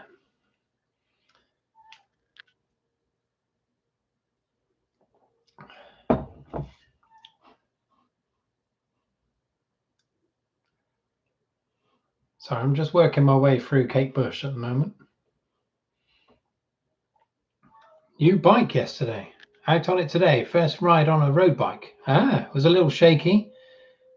On a tribute claim tonight. Lovely. Crikey, I haven't had any tribute in ages. Yeah, nice. How is it? Is it similar? Oh, road bike. I'm jealous. My own road bike, as I think I told you, my bike was stolen just outside there. Some blighter came with bolt cutters and went through the lock. But that was a road bike. Yeah, I had it for 10 years or so. And yeah, and then it vanished without a trace. But I can't ride it anymore because of my shagged knee. But yeah, there we are. Similar in taste, zero head. Okay. Oh, surely not. Surely. Yeah, I always found it annoying if I made a beer. I mean, I only ever did kit beers, but if I poured it and it didn't have a head, I was well gutted because I thought, that ain't right. I want a sizable head on my beverage. Indeed. Well, there's scum about. I mean, there's scum everywhere. I mean, it might have been the same chap that pissed against my door. Who knows? But if I ever caught the fucker, I tell you what, even now, I walk around the streets and I'm always, it was stolen 2 years ago. I'm always scanning bikes. And if I ever see my bike, I'm going to fly at them. And even if they're, you know, riding along. I'm just going to launch myself and try to kill them if I can. No, I won't really. The annoying thing is, the bike was tagged. I've got the police. Is when we were studying actually down in Plymouth. The police had this thing at the university, and they were offering to tag your bike. And so you take the saddle off and then drop this, whatever it was, like a chip, into the tube, into the frame itself. And it was impossible to take it back out again. So the police could scan the frame and it would say that it was mine, albeit at my address than when I lived in Plymouth. But yeah, so that didn't make a blind bit of, you know, nothing. It didn't do anything. I called the police. They didn't give a shit. The annoying thing is as well, I rebuilt the bastard thing. I spent about 800 quid on it. So it was like ultra light. Yeah, I got the lightest components I could get, and it's really, really light. And but I'd let it go downhill a bit because I didn't have anywhere to keep it. So the chain had rusted, but everything else was fine. But someone obviously knew what they were looking at and thought, yeah, I'll have a bit of that, steal that, and yeah, hopefully they broke their neck riding it away.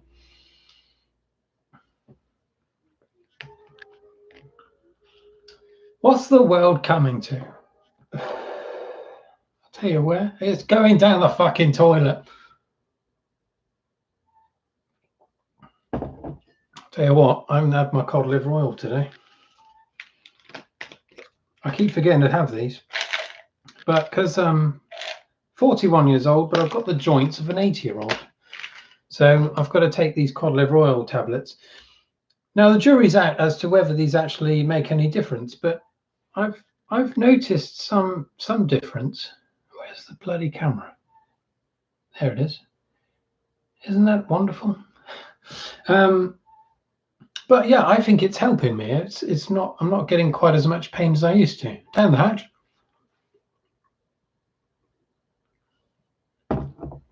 Oh, hate swallowing. That kind of thing. Right. If they rode it like I did mine earlier, they wouldn't have lasted long. Well, let's hope so. I don't know how you were riding it, Lee, but I don't wish you harm in any way. But whoever the blighter was, I hope. I don't want to kill them. I mean, not a broken neck. I don't want them to be paralyzed, but a severe broken leg. Let's put it that way. Oh, cheers, Demian. Thanks for joining tonight. And yeah, keep in touch, innit? I see you message me. I haven't been able to read it yet, but yeah. And I'm going to link you down below for your channel. Yeah, good evening. Thank you. I knew it. I knew you would say something like that, Lee. You're dirty. You swallowed worse. Well, I have all kinds of things. Loss of a limb at least. Well, for sure. I mean, crikey. I mean, yeah, payment in flesh. Not an important one. Maybe the fifth one. Because let's face it, it was almost assuredly a man. I can't see the fairer sex stealing my bicycle, but you don't know. It might have been some scoundrel of a swine. But yeah, let's hope. They're probably not living the best of lives anyway. Let's face it. When I was living in Plymouth, I had a bike stolen there, my car broken into, and my flat burgled whilst my girlfriend was in there at the time. And the police said it's all drug related. They'll do anything. So, you know, they're slaves to their drug at the end of the day. But it's no excuse. Steal a rich person's bike. Yeah. Yeah, hopefully karma will come back and give them hell. I think it will. I mean, you live your life fast and loose like that with bolt cutters down your trousers, and eventually you're going to snip the wrong thing, and it's all going to go tits up. You know, yeah, they'll get theirs. They'll get it. The depressing thing is, you can live your life quite You can live like a fucking monk and you'll still get bad shit happening to you. You know, God's testing you, or you know, that's what someone would say, but no, it's just purely random. But yeah, I do believe in karma by and large. I think, yeah, good things happen if you do good deeds. And if you do bad things, eventually you will lose a limb. Hopefully. No, I don't wish anyone harm except the cunt that took my bike.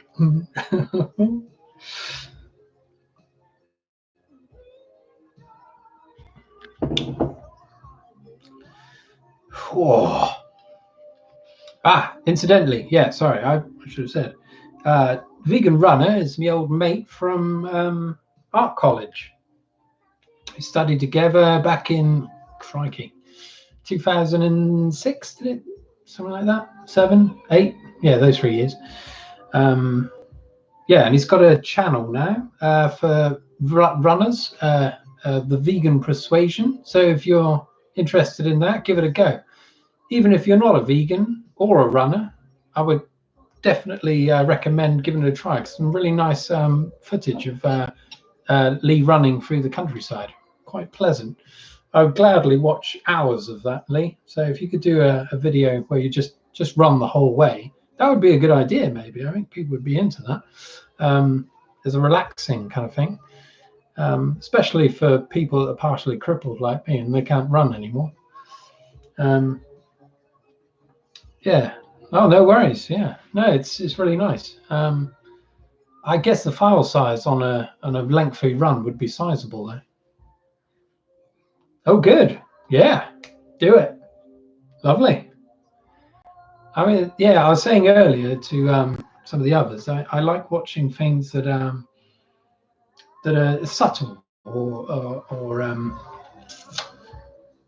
just quite long videos that don't really go anywhere, or you know, it's just a bit of conversation now and then. You know, just something you can just chill out to, because we all need a bit of that now and then. And yeah, I think that would be really nice. You know, exploring somewhere. And watching you suffer for it at the same time.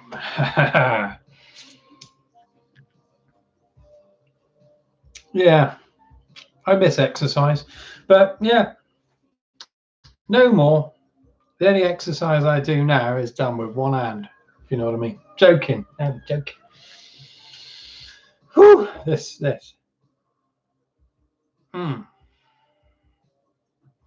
Oh, fuck yeah.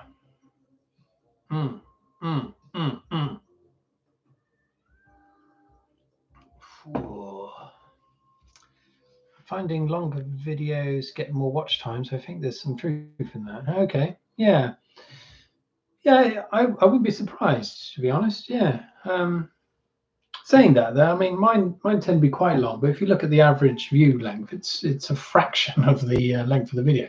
But then mine are a bit more sketchy in nature. But yeah, I think there's two different types of people. There's ones that have like a 10-second attention span, and then ones that like to, you know, consider what they're watching and just chill out or whatever. It's the 10-second crew that you got to watch out for, because they are a right pain in the ass. I'm one of them now. I mean, I do the same. I watch some videos, I get like 2 seconds in, I'm like, fuck that. But yeah, what can you do? Happy to have 50% average watch. Oh, that's bloody good. Some people just watch for a few seconds and it kills your average. Yeah. Lovely, Adele. Lovely. Oh, thanks for messaging on here. Glad you got back safely. You can never be too sure. This is a fairly safe city, but you know, there are bastards around that will steal your bike. Did I mention that earlier? Fucking bastards. Yeah, lovely. Chill out, Adele. Have a beer. Yeah, I don't really look at my stats much. I just it's too miserable. I just check it a couple of times a day just to see if anyone's commented. But yeah, when I do look, the average view time is fucking savage. So it can put you off. It can put you off. And I'm not going to change the way I do it. So G, what does that mean? G? Is that some kind of fucking slang that I don't know about? Oh. I was glued to the stats a couple of weeks ago. Oh yeah. Oh yeah, you had an intense injection of viewers. How's that going? Is it carried through at all? I saw your second, the one you did afterwards, didn't rocket straight away, but I haven't looked at it since. Oops, yes, lovely to see you, bro. Tempted to pour Devon style port. Yes, do it, Adele. For God's sake. It's Saturday. I'm going to drink myself fucking silly tonight. Well, I won't take it easy, I suppose. I've been doing this for 2 hours now.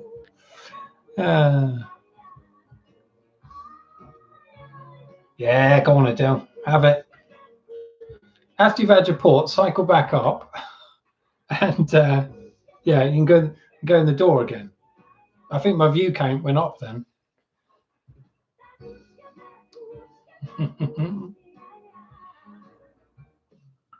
When I started the stream this early, two hours ago, it was absolutely hellish. There's no one there. I didn't know what to do. It's going to be interesting watching it back because I don't know what the hell I was doing. It's died off now. For some reason, YouTube had linked that video with an SNL sketch that had 5 million plus views.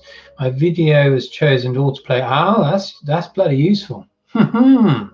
So, yeah, I wonder how. I suppose that's part of the algorithm, is it chooses what goes where, what follows what. But yeah, that's handy.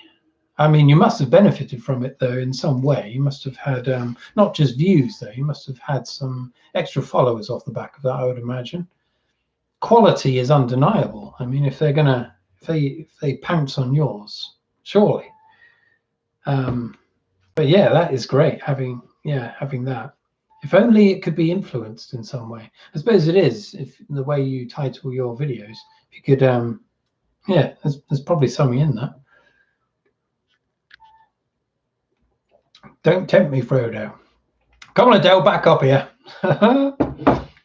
Yeah, I picked up a few subs and a shit ton of watch time. Oh, there you go. Yeah, good. Well, that's, yeah, splendid.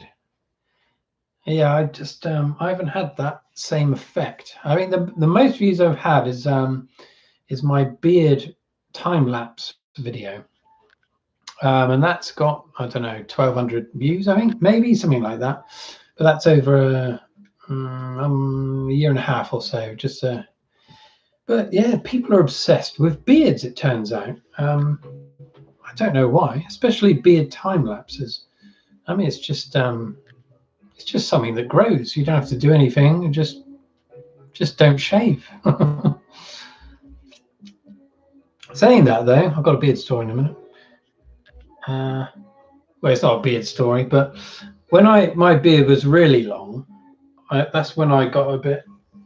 I didn't like it because people would be looking at me in the street. I mean, it was getting really long, and there was this convertible once. I was walking past, and this girl went something like, I don't know what she said. It was something like, I don't know, something to do with like, she thought I was some kind of, like rock, like I was into heavy metal or something. Anyway, and then there's another chap that just talked to me. He was on the tills at Sainsbury's once. He's an employee, and he came over to me and went, I really like your beard. I said, I'm trying to grow mine, but what do you do? Poor chap. I mean, I can't remember what his beard was like, but yeah.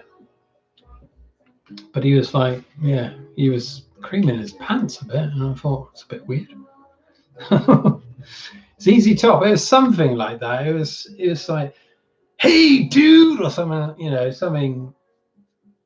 I kind of smiled back, but I almost went apeshit and jumped into the car and started like going a bit mental in the car, but I didn't. Takes a while to put those together though. Yeah, I suppose, yeah. Subs, watch time, Yeah. I mean, I don't get subs. I get a bit of watch time. But occasionally I get one out of nowhere. I got free subs this last month, but I don't know why. It's just out of the blue. I don't know why. And I don't think these were robots, because one of them was actually commenting. And then the next thing that goes through my head is that, oh, they just want me to follow their channel. There's a lot of that nonsense that goes on with Instagram. And I just don't play that game anymore. Fuck them. If they want to follow me, whatever, I'm not going to follow you back. Fuck off. Unless they've got a low view, you know, if they've only got a few people following them, I'll follow them back, you know, fair enough. But you get these people with like, they'll have like 12,000 followers and they're following like 3 people. And they've just chosen out of the blue to follow me. I don't believe that bollocks. So as soon as you follow them, they've unfollowed you. So yeah, why is to that crap? Same goes with YouTube. I'll follow you if I really like what you're doing. I'll follow you, and that's that. Fuck it. Oh, thanks, Lee. Yeah, it's a bit ZZ Top-ish. I mean, the trouble is, you get it too long, and you just look like a fucking, I don't know, ragamuffin. The first 100 is the hardest, apparently. Well, yeah, I'm finding the first. Well, I don't know. I was stuck on 40 for fucking ages. But yeah, I don't know. It's a mystery. It's a fucking mystery. I'm sure that part of it is I don't really put enough effort into my videos. I know I don't. But at the same time, like editing, I said earlier, I prefer just doing it in one take if possible, with minimal edits, just because I prefer a more conversational style. Those are the kind of videos I gravitate to, so those are the ones I do. But I think a lot of people are expecting the ones that are really nicely edited and nicely researched, perhaps. I don't do a great deal of research. A lot of it's just off the top of my head, what I already know. And I ramble like I'm doing now, and so some people don't like it, but fuck them. Oh, I subbed many months ago, first time into lockdown when I was on furlough. Ah, is that when you subbed to me, was it, Rich? Yeah, I feel the same way. I like what you're doing, mate. Entertaining and honest. Oh, well, thank you. Yeah, well, I don't know about the entertaining bit, but I just like it just being rough and ready, I suppose. Yeah, keep it real, motherfucker. Yeah, how did you find me, Rich? I think it was through the old, was it through the retro retreat thing? I can't remember. I think it was that. I can't remember now. I mean, that is an absolute shit show. My channel, my retro retreat channel. That's my other gaming channel. I've got 29 subs on that, and I've been doing that for bloody ages. It's just. But actually, that's one thing that I don't care about, because I really enjoy doing the games. But it's, yeah, it's saying that though, I think we've all experienced this, where you see other YouTubers doing something and they've got like thousands of followers, and you're thinking, but that's utter crap. I mean, and what you're doing, you think is better, and yet you don't get anywhere. So it's a mystery, really. Utter mystery. But yeah, anyway. Well, oh, thanks, Lee. Yeah, I don't know. It's a mystery. It's just a mystery. We shall see. I mean, the whole bloody half of it is shameless self-publicizing. Yeah, yeah. Well, that's true. But other than, you know, paying for advertisement, which I haven't bothered to do at all. I don't know if any of you have. Yeah. But publicity is it's an awkward thing, isn't it? I tried it a bit on YouTube, but not with any great success. Just the people that know me.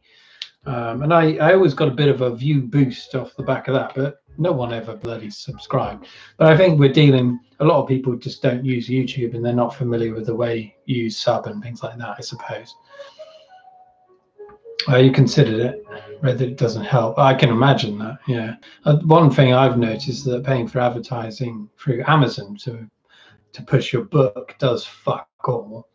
I don't know how much I spent. You can set caps, and thank God you can. I mean, it's all in dollars because I was selling in the American market, but I don't know. I spent close to $100, and I got 2 book sales. I think it's fucking rigged.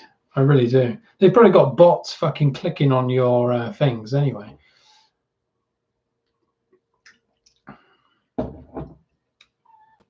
Yeah, I'm suspicious of advertising. I think we just have to pray for divine intervention, Lee. I know we've kind of burnt our bridges in that respect, but you never know. Yeah, I just don't get it. The same thing is, you know, but the worst thing you can do is look at other people's success and judge yourself against that, because in every discipline you ever find there'll be people that are doing it badly but having success, and on the one side of the coin it will give you hope that you can succeed because obviously you're doing better than they are, but at the other end of the coin it makes you bitter because you're not achieving as well as those other people that you're doing better than. It's a tricky one, and so I've learned to embrace the just doing what you love, and if it works out in the end, then all the better for it. And if you're doing it and not enjoying whatever you're doing, then fucking why bother? Fucking life is way too short to be doing something that you don't enjoy.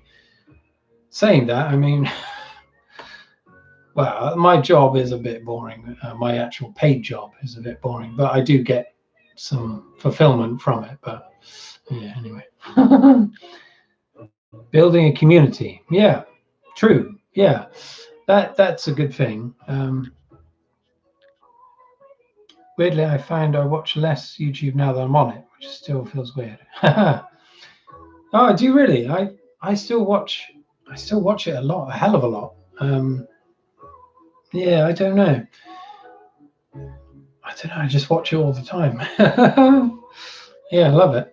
I just love the variety and yeah, the fact that some of it's a bit crap or a bit weird or quite niche. I love all that.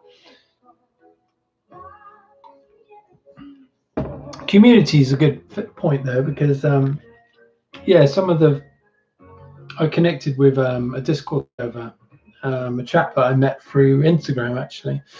Lots of writers all get together on one server, and yeah, we've had some good stuff going through them, and some of them were on earlier.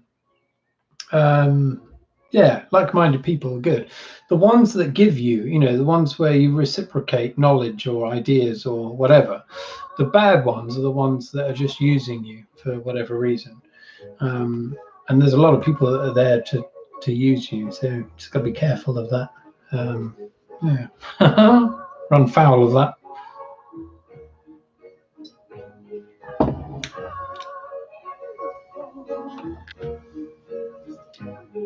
How's Rachel doing? Is she okay? Oh, bastard eye.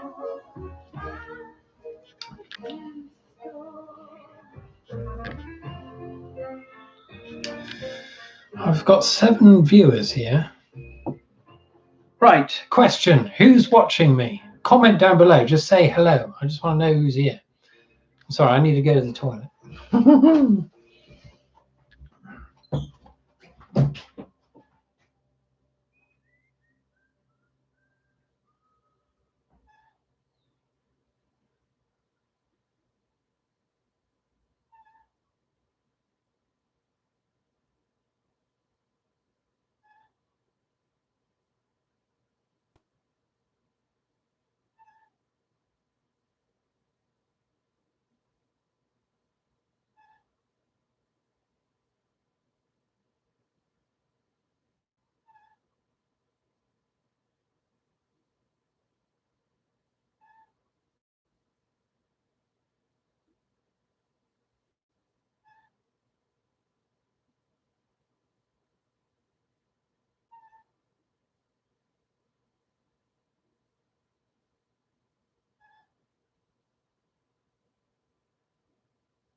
Hell.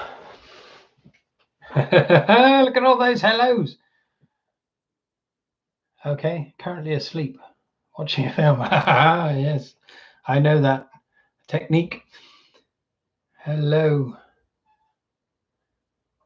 Good, good. Oh, Adele's still there. Right, okay. I've got two full-on viewers, and I've lost one. Oh, hell.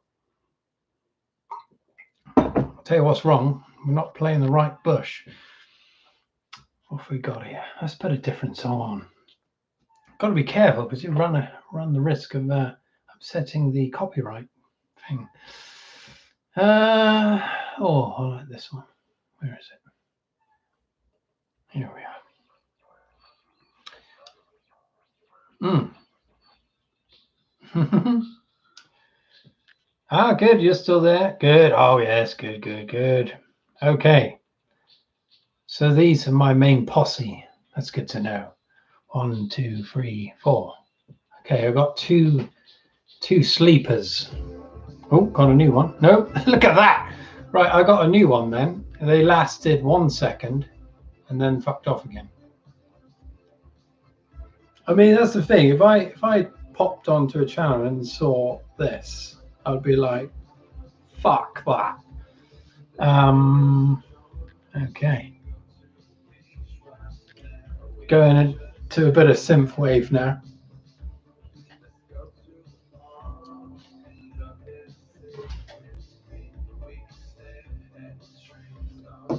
That disco ball's probably affecting my video quality. Right.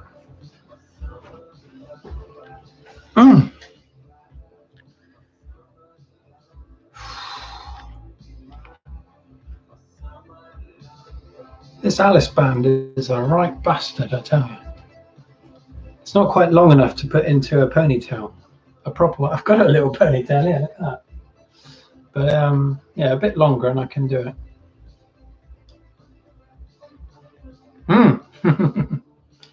Funnily enough, Lee, that was the topic of the last video I did. Yeah, because me and Vanessa are well into the old Vikings. I know I watched one at yours, I think, years ago, and I forgot about it. And yeah, we're currently just over halfway through, and absolutely love it. Hence the reason why I've shaved my head in this fashion. Last weekend, I had one too many of these. Went into the next room, got my clippers out, and just went straight through. But there you go. Yes, well that made sense because I remember your cat was called Floki, and and then I realised, you've named it after Floki. Brilliant character. Oh, thanks. It's just my hair was looking terrible because I can't go to the hairdressers, and also I want to look like a fucking Viking, so that's what I did. But yeah, who's your favourite character? Don't give me any spoilers. I'm only halfway through, but don't tell me who's died and all that. But who's your favourite character from the first few seasons? Floki. Floki. Yeah. Yeah, same Vanessa as well. That's her favourite one. My favourite one is Athelstan. Absolutely loved Athelstan. Oh, Athelstan. I didn't like his Christian tendencies, but I thought he was a nice chap. Great. No spoilers. Watched it from start to finish recently, and it ends so well. Oh, that's good to know. Athelstan! Oh, Athelstan. I suppose, yeah, you probably don't like Athelstan because the wedge he drove between Floki and Ragnar, but Athelstan! I mean, he's so conflicted, wasn't he, between the two religions? But I mean, he made the fatal error of, you know, going the wrong way. But you know, these things happen. But yeah, so we're currently, I don't know which season. I think it's season 4, second part, or something like that. So it's the point where I think Floki and Ragnar have kind of made peace with one another. So it's nice to see that, because I didn't like Floki not being friends with, that divide. I didn't like that. The way the show handles the merging of cultures and religions is great. Yeah. Very interesting, isn't it?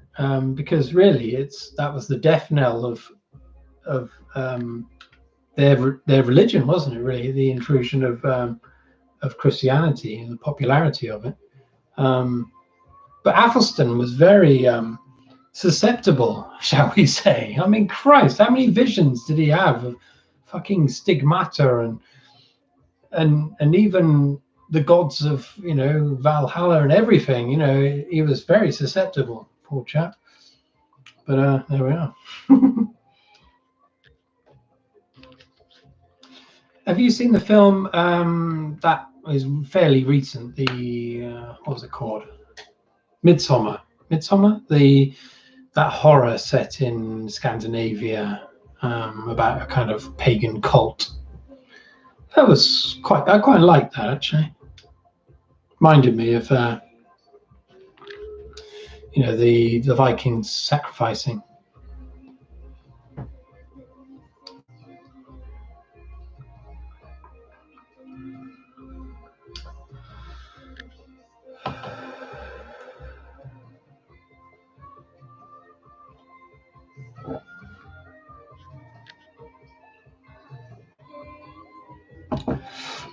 It's a great book on Norse mythology, author of American Gods. Neil Gaiman, is that one? I haven't read that though, or American Gods, but okay. Yeah, I'd like to learn a bit more about that.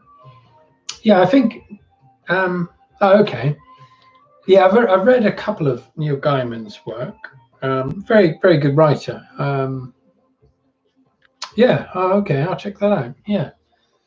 Really interesting.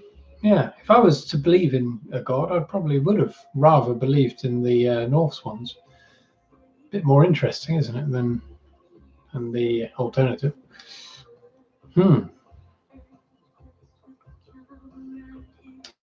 I really like Neil Gaiman. I've only read what have I read? Ocean at the End of the Lane, or something like that. What's the other one?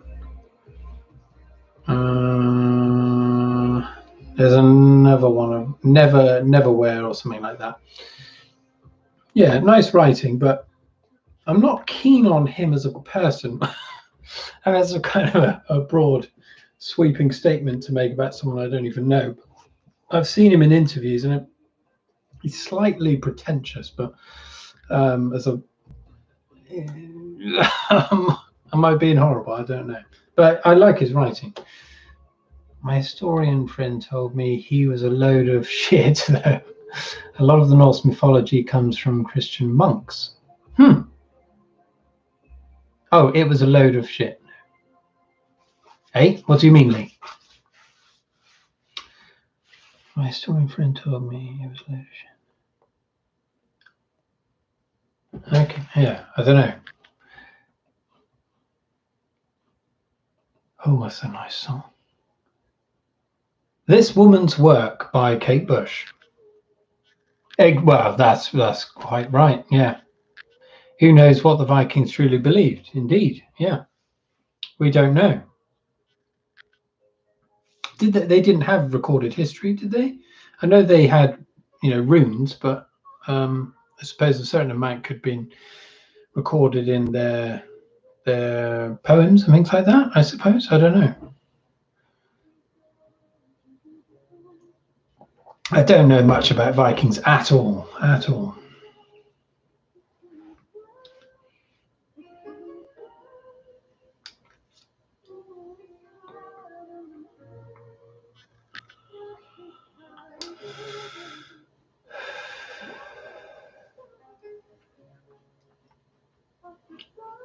Incidentally, I don't even know if any of the music I'm playing is actually listenable on here, but this particular song, This Woman's Work, is a bloody amazing song by Kate Bush from the Sensual World album of 1989.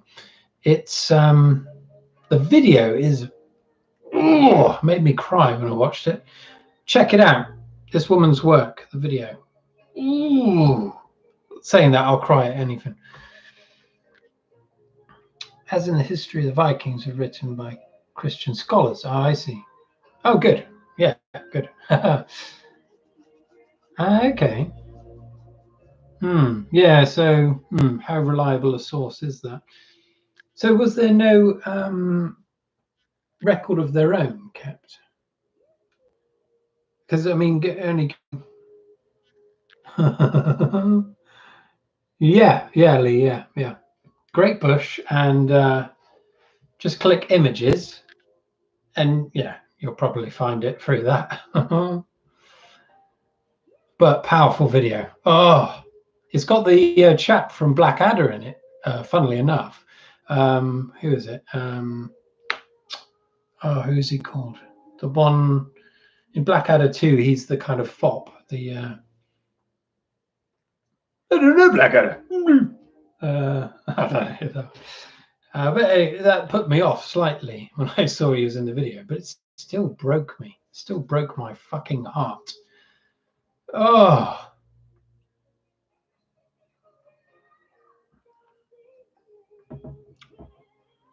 No, it wasn't you, Laurie.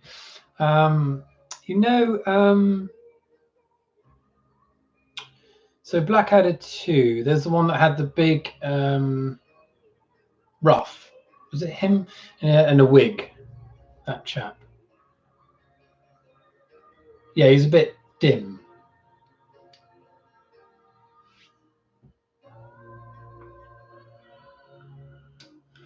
In fact, he was also in Love Actually. He was the husband of the lady that had had an accident and was in a wheelchair. No idea what he's called. Right, let's move on to... Let's see here. What have we got here? See, I'm just going to have to play stuff I've already played because I don't know what's going to trigger the old copyright bollocks. Captain Darling? No, it wasn't Darling. Hello, Darling. Brilliant character. That wasn't him, but that was Melchett. No, fuck, I can't remember. I don't know his name.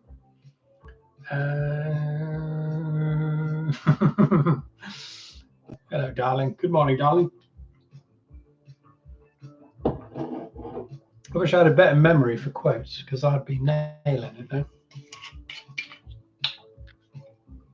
One more whiskey and ginger. Right. I'll take it up to 3 hours and then I'll stop.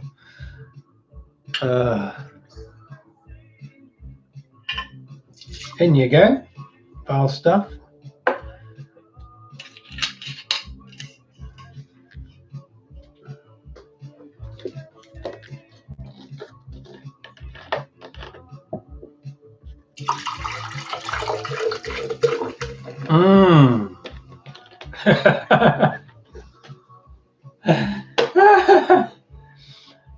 What on earth's the matter with you, darling? Oh, brilliant.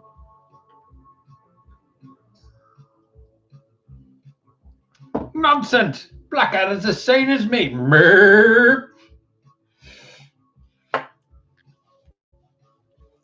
Oh, Blackadder just keeps giving.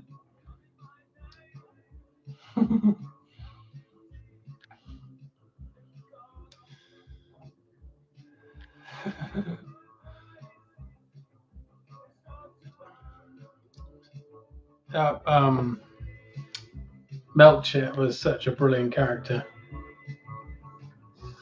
Okay, weakest character in Blackadder Goes Forth. Hit me.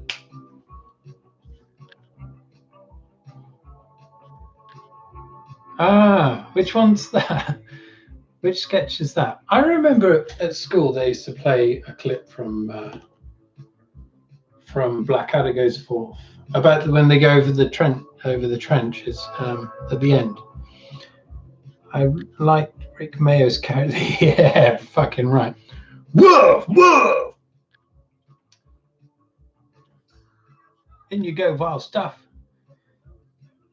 Don't you go under that trap door. Boom, boom, boom. Oh, fucking mind's gone blank. The old flash hard. Bake me a kip, I'll be back for breakfast. Mm.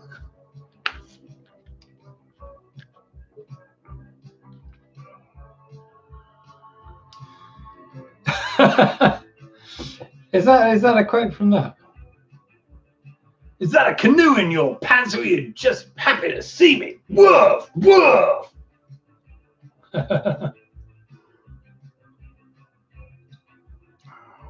Woof. I love it when he just comes in and just blows the door up.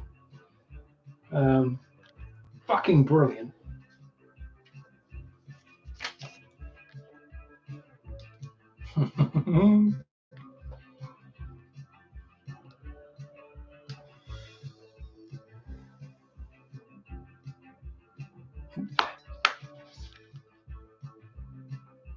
Yes, yeah. Was he in? He was in Blackadder Goes Forth as well. Was he the same character in both? Flash Hard? I can't remember. But yeah, I mean that the last episode of Blackadder Goes Forth, where they go over the top, is a very poignant sequence. I mean, I think that's the same episode where he tries to pretend that he's mad. They're sticking pencils up his nose. But yeah, when they go over the top and it goes into slow motion, that was quite good. Have you seen the film 1911, where it's all in one take, or contrived to be in one take? Fucking brilliant. I loved it. Yeah, I can imagine. Yeah, part of the Royal Air Force. Yeah. Brilliant. Sorely missed. I'm going to try and play some Genesis. This could be, but we're towards the end now, so let's have a bit of I Know What I Like in Your Wardrobe. Feel like a DJ.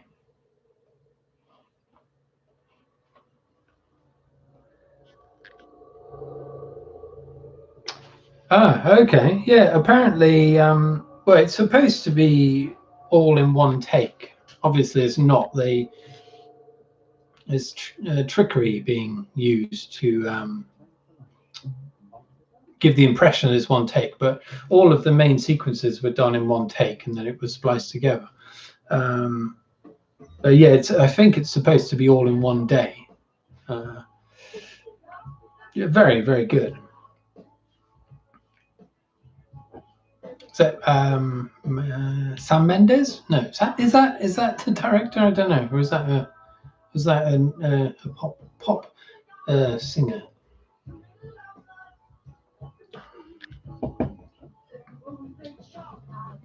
Yeah, you're gonna have to try and do like a running around the whole world video, if possible. It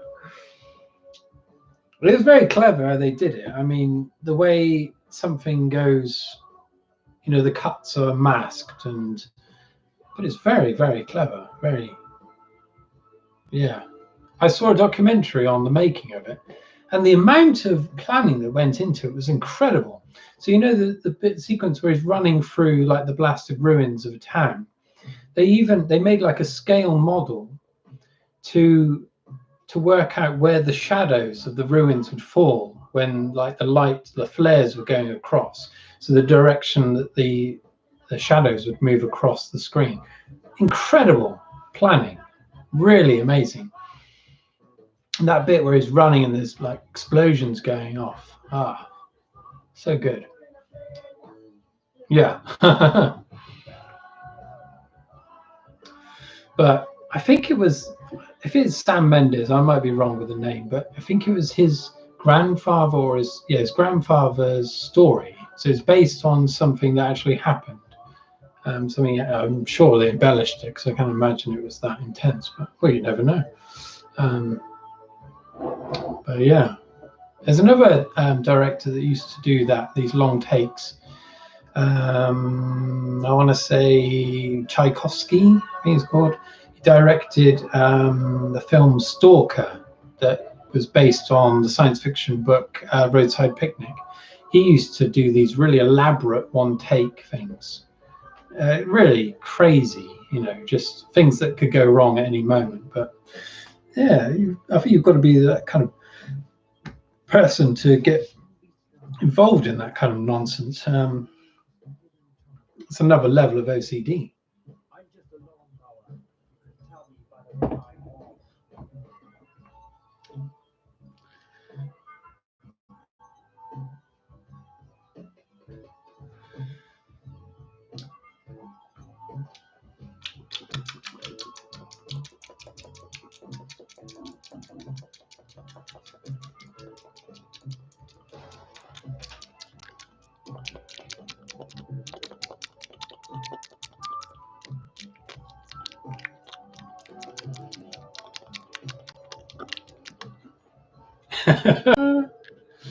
It's reached that point.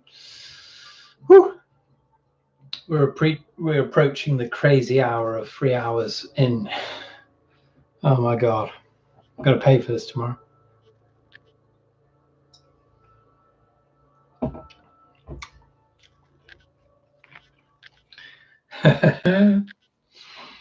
Hellish, absolutely hellish.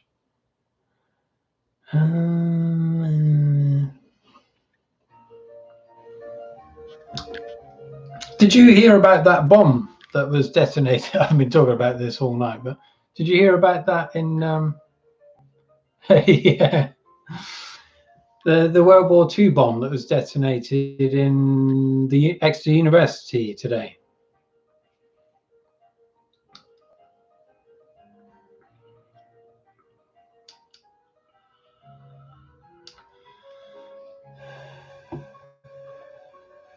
Yeah.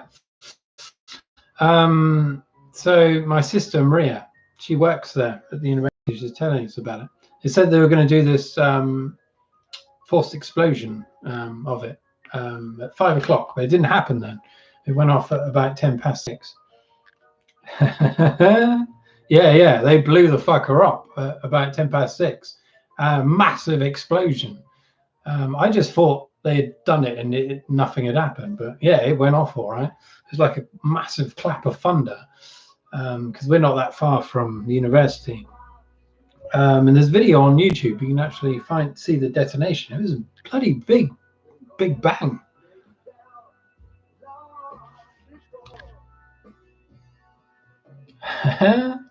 You've helped me keep me company whilst I've iced a box of cupcakes. Sleep cleric. You shouldn't be icing cupcakes in your inebriated condition, Adele. We were learning about World War II in Exeter last term. Oh, really? Ah. How effective was it? I mean, obviously bombs were dropped on Exeter, but I didn't think it was targeted as much as like Plymouth would have been, or obviously London, but obviously it was given a damn good thrashing.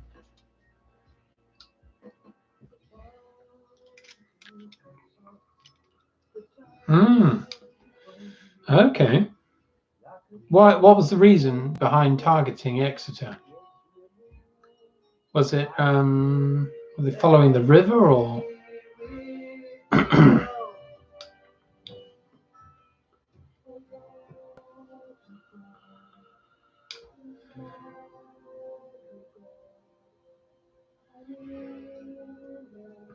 I mean, I had I can't remember the code name, but basically fucking Hitler, picked up a travel guide to the UK and hit tourist spots. What a fucking bounder! After the Allies started their own blitz. Okay. Swines.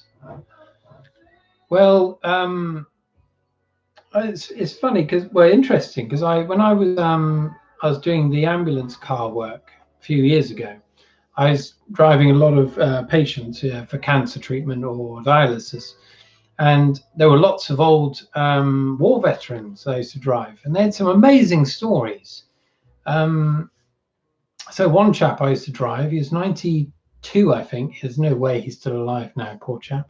He was on dialysis, but he flew Lancaster bombers, and he did something like 27 missions, he said. And he said one of the missions, I had to coax this information out of him. He wouldn't tell, he wasn't going to talk. He was quite a grumpy old man.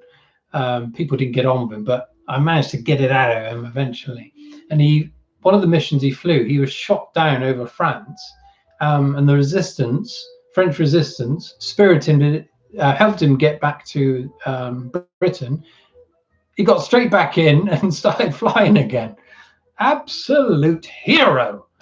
Another old lady, she used to work in the factories that were making the bombers and the artillery and things like that. And then there was another patient that he was a child in Coventry when it was bombed to hell. And another patient that I drove like the next day was a child watching the bombing of Coventry from the hills.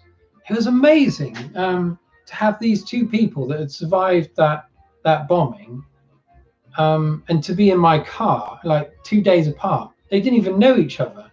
It was so amazing. And you know, in a few years' time, a lot of those stories will be lost, unfortunately. He was a ballet hero.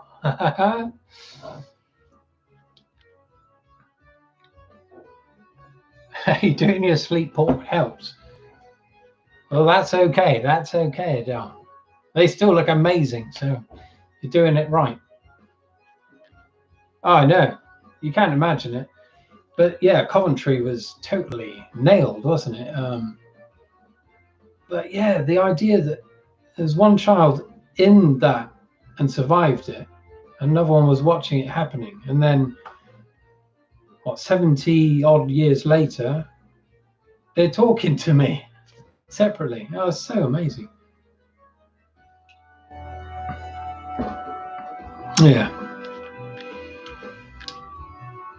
Yeah, I mean, just watching that one bomb going off on that and hearing it from here, that was just one of them. Just imagine hundreds of the fuckers coming down. You just can't compute that. Just hell on earth.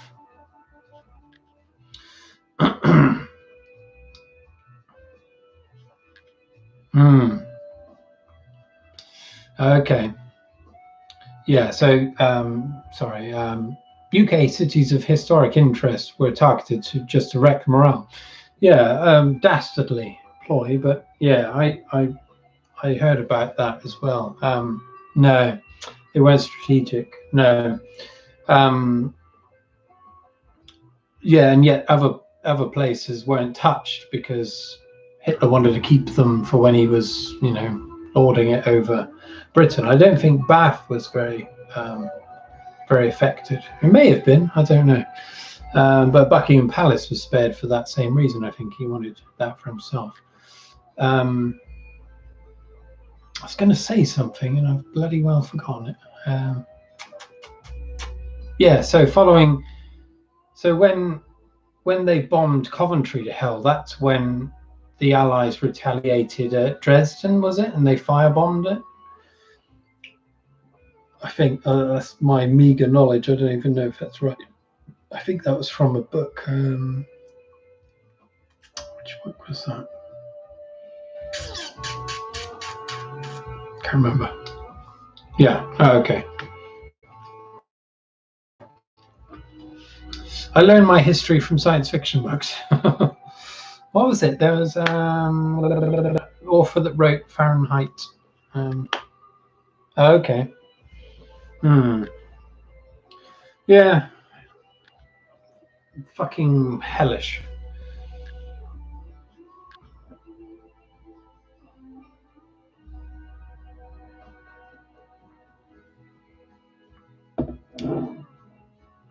Okay. Well, that's where it's at, mate. There's gems to be mined there. I mean, I find the most interesting history was learnt during the primary school years. It's like when I went to secondary school, it was boring. It was like learning about the fucking sea drill and other shit. I'd much rather learn about the Romans and the fucking Vikings, for God's sake. Yeah, and World War II. I think World War II was an A-level subject, perhaps, but I'd already abandoned history by then. Yeah, you get one too many sea drills in your head, and you lose the will to live. Crop rotations will only go so far before you start fucking well wanting to kill people. One of our history teachers was deaf as a post, and you could say whatever the hell you liked to the back of him, which everyone did. I didn't. That was quite a nice chap. Slapped him? No, I didn't. No.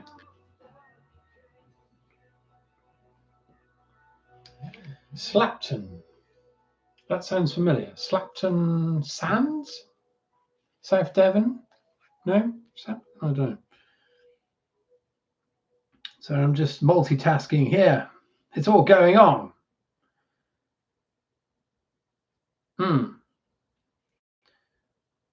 No. Nothing of interest there.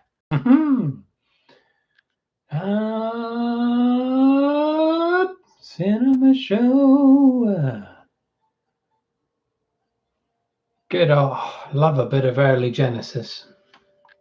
Okay. Whole village evacuated so the Americans could practice D-Day landings on the beach. No way. Is that South Devon? Is it South Devon coast? Southwest. Funnily enough, there's another patient that I used to drive when I was taxiing, and he was a child during the Second World War up at oh, okay, yeah. I didn't know about that. That's interesting. Bally Americans trying to well, it's got to be done, I suppose. It's a similar situation. So this patient I had was where was that? Smeefarp, near Smeefarp, a little village East Devon, and the American. So there's an air base. The Americans had an air base at Smeefarp. Check out Aldolphus tips. Good read on subject. Okay. Yeah, I'll check that out. Yeah, and there's an airbase. So what is it? Dunkeswell now. There's an airstrip now at Dunkeswell. You can do like skydiving. Commercial little planes land there. But back in World War II, it was an American base, and they launched all of the they launched a lot of gliders from Smeefarp base for the D-Day assault. I think they were gliders, and he said there were hundreds of gliders that were launched from there over to France. That's amazing. I never knew anything about that. But he said it was terrible because a lot of them just crashed into the trenches and things, and because they couldn't land them. Yeah. Anyway, and the Americans used to give them that old chestnut, give them chocolate and cigarettes to children. If only I was a child back then, I could do with a fag or two.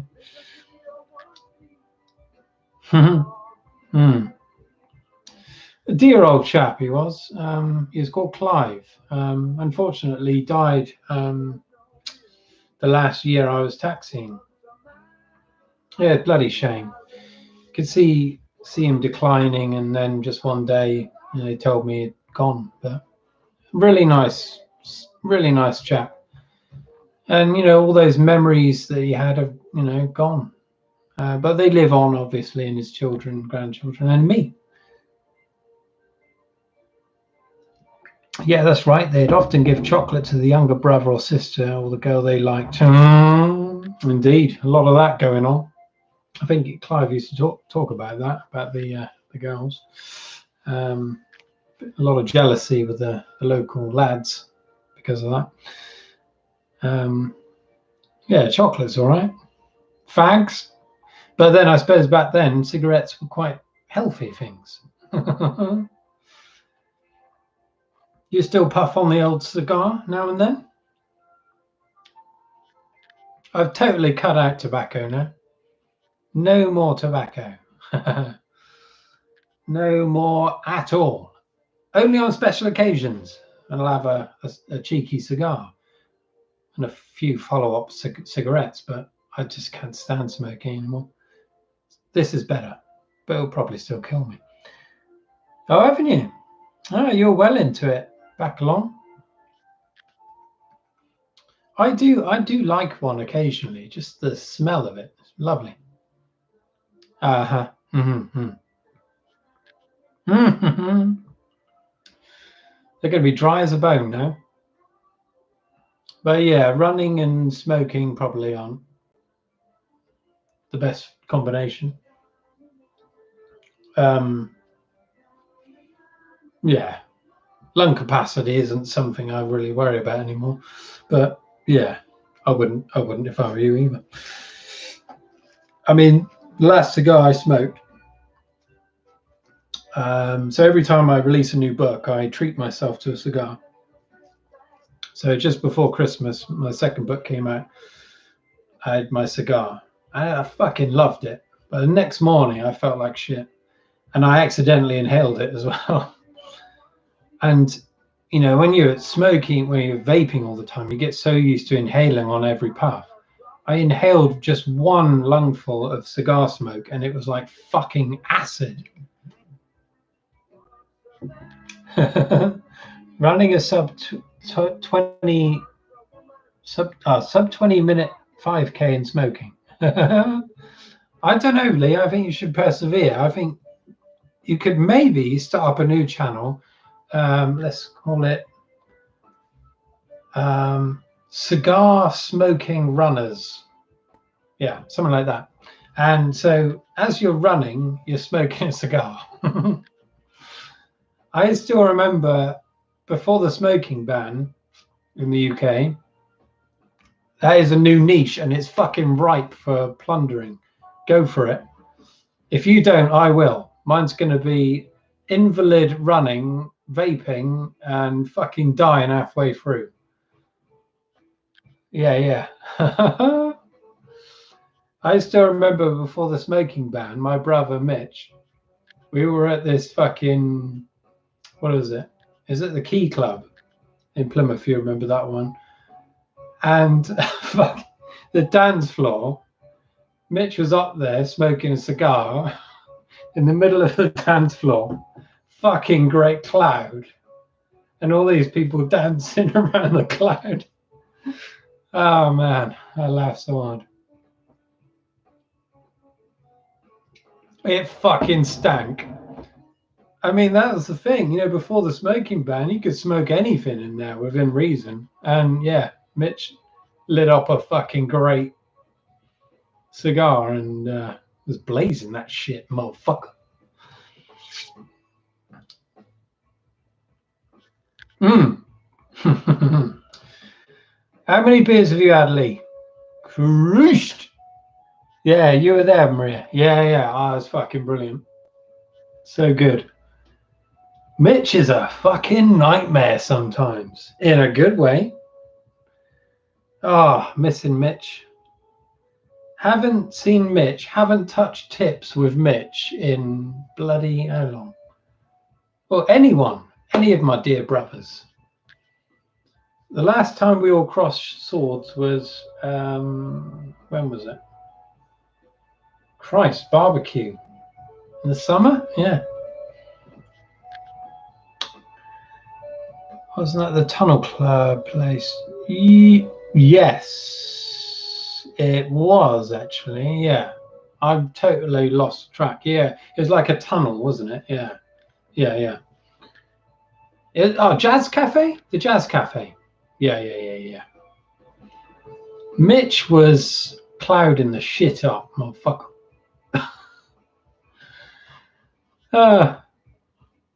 How's everyone doing? Anyone ready for bed yet? I'm still going strong. Oh, this Genesis is just...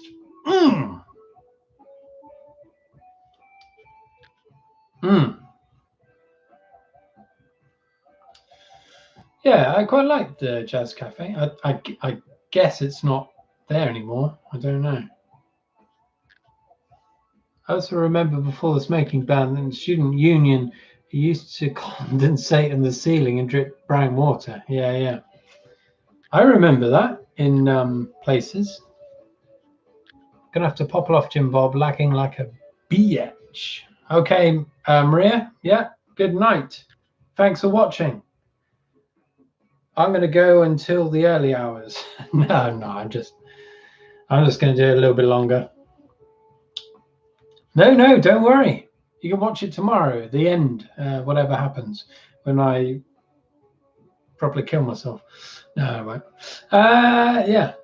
I miss my siblings too. We need a sibling pub crawl / gaming day. Fuck yeah! We will. We'll do that soon. We shall do that soon. Great feed, Jim Bob. Yeah, don't worry. Yeah, we'll all be together soon. Don't you worry. Oh, that's hellish, isn't it? We'll get there. We'll get there. Night, bird. See you soon.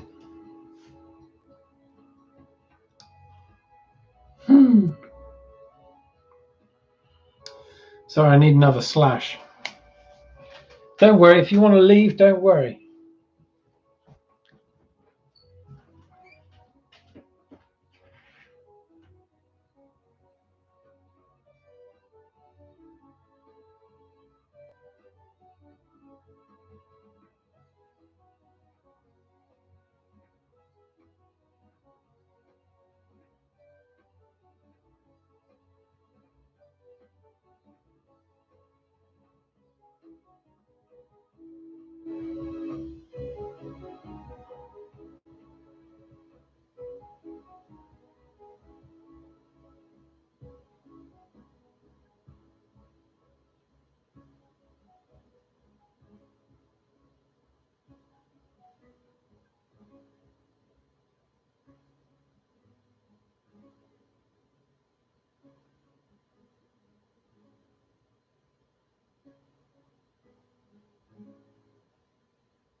Oh, hell. Got a new subscriber? Oh, hell yeah. Right, that calls for a special song. What won't be banned? Oh, let's go for some more Wicker Man. Oh, brilliant. Good night. Good night, Lee. Great hanging out with you, John. Take care, matey. Same to you, old chum. Thanks for dropping by. That was fun. Haha. Cheerio. And then there were 5. Right, who's up for an all-nighter?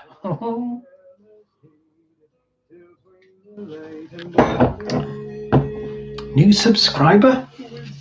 What? Just want to check this, because this doesn't happen very often.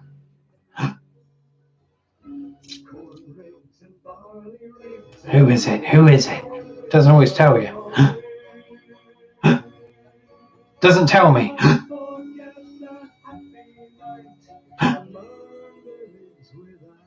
61. Woo!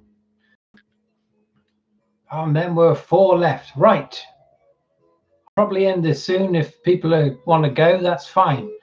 So who's left? Let me know.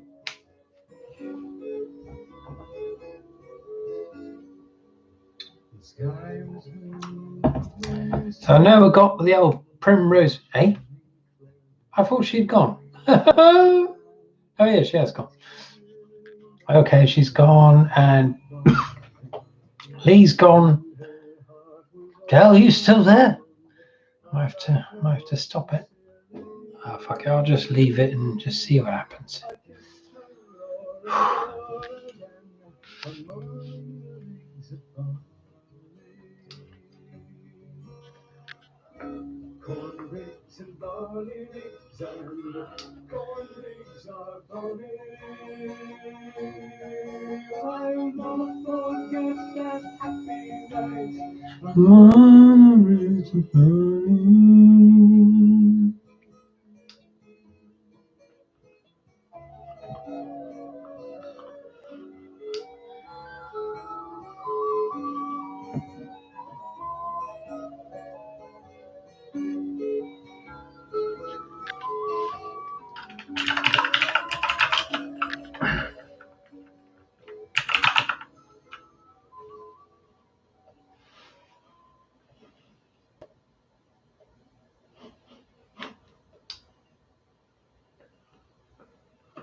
Oh yeah, hey girl. That's good. Still on board. That's the spirit. I'm quite nailed now.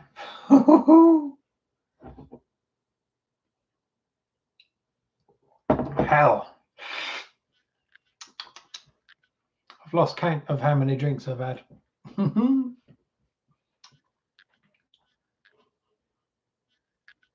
Oh shit, is it? It's because my phone's dying, I think. I better stop it.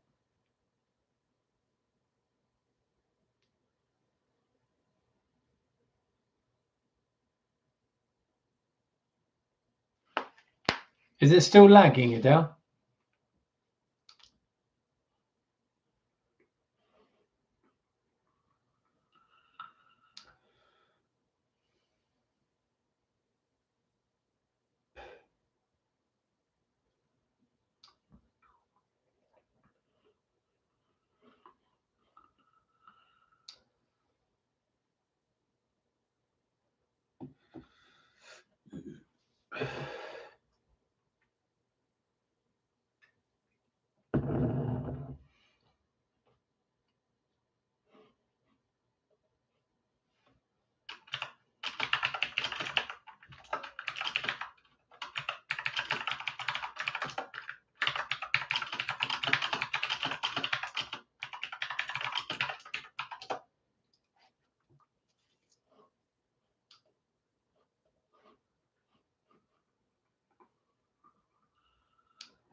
Yeah, better end it. I think it's gone tits up.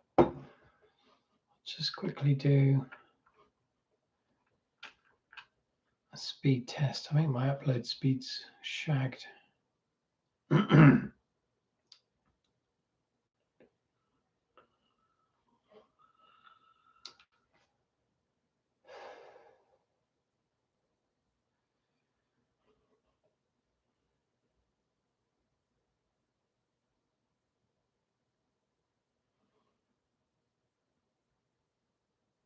Yeah, 23:57. Yeah, same.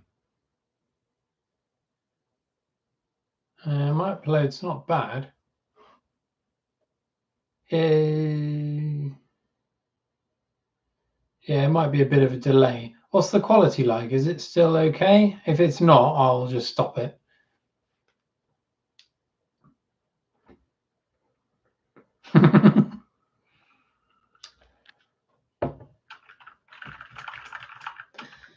Yeah, it's my bloody mechanical keyboard, isn't it? Anyway, right, I'm going to end it on a song. And I'm going to bloody sing it because I got the lyrics. And it was on earlier.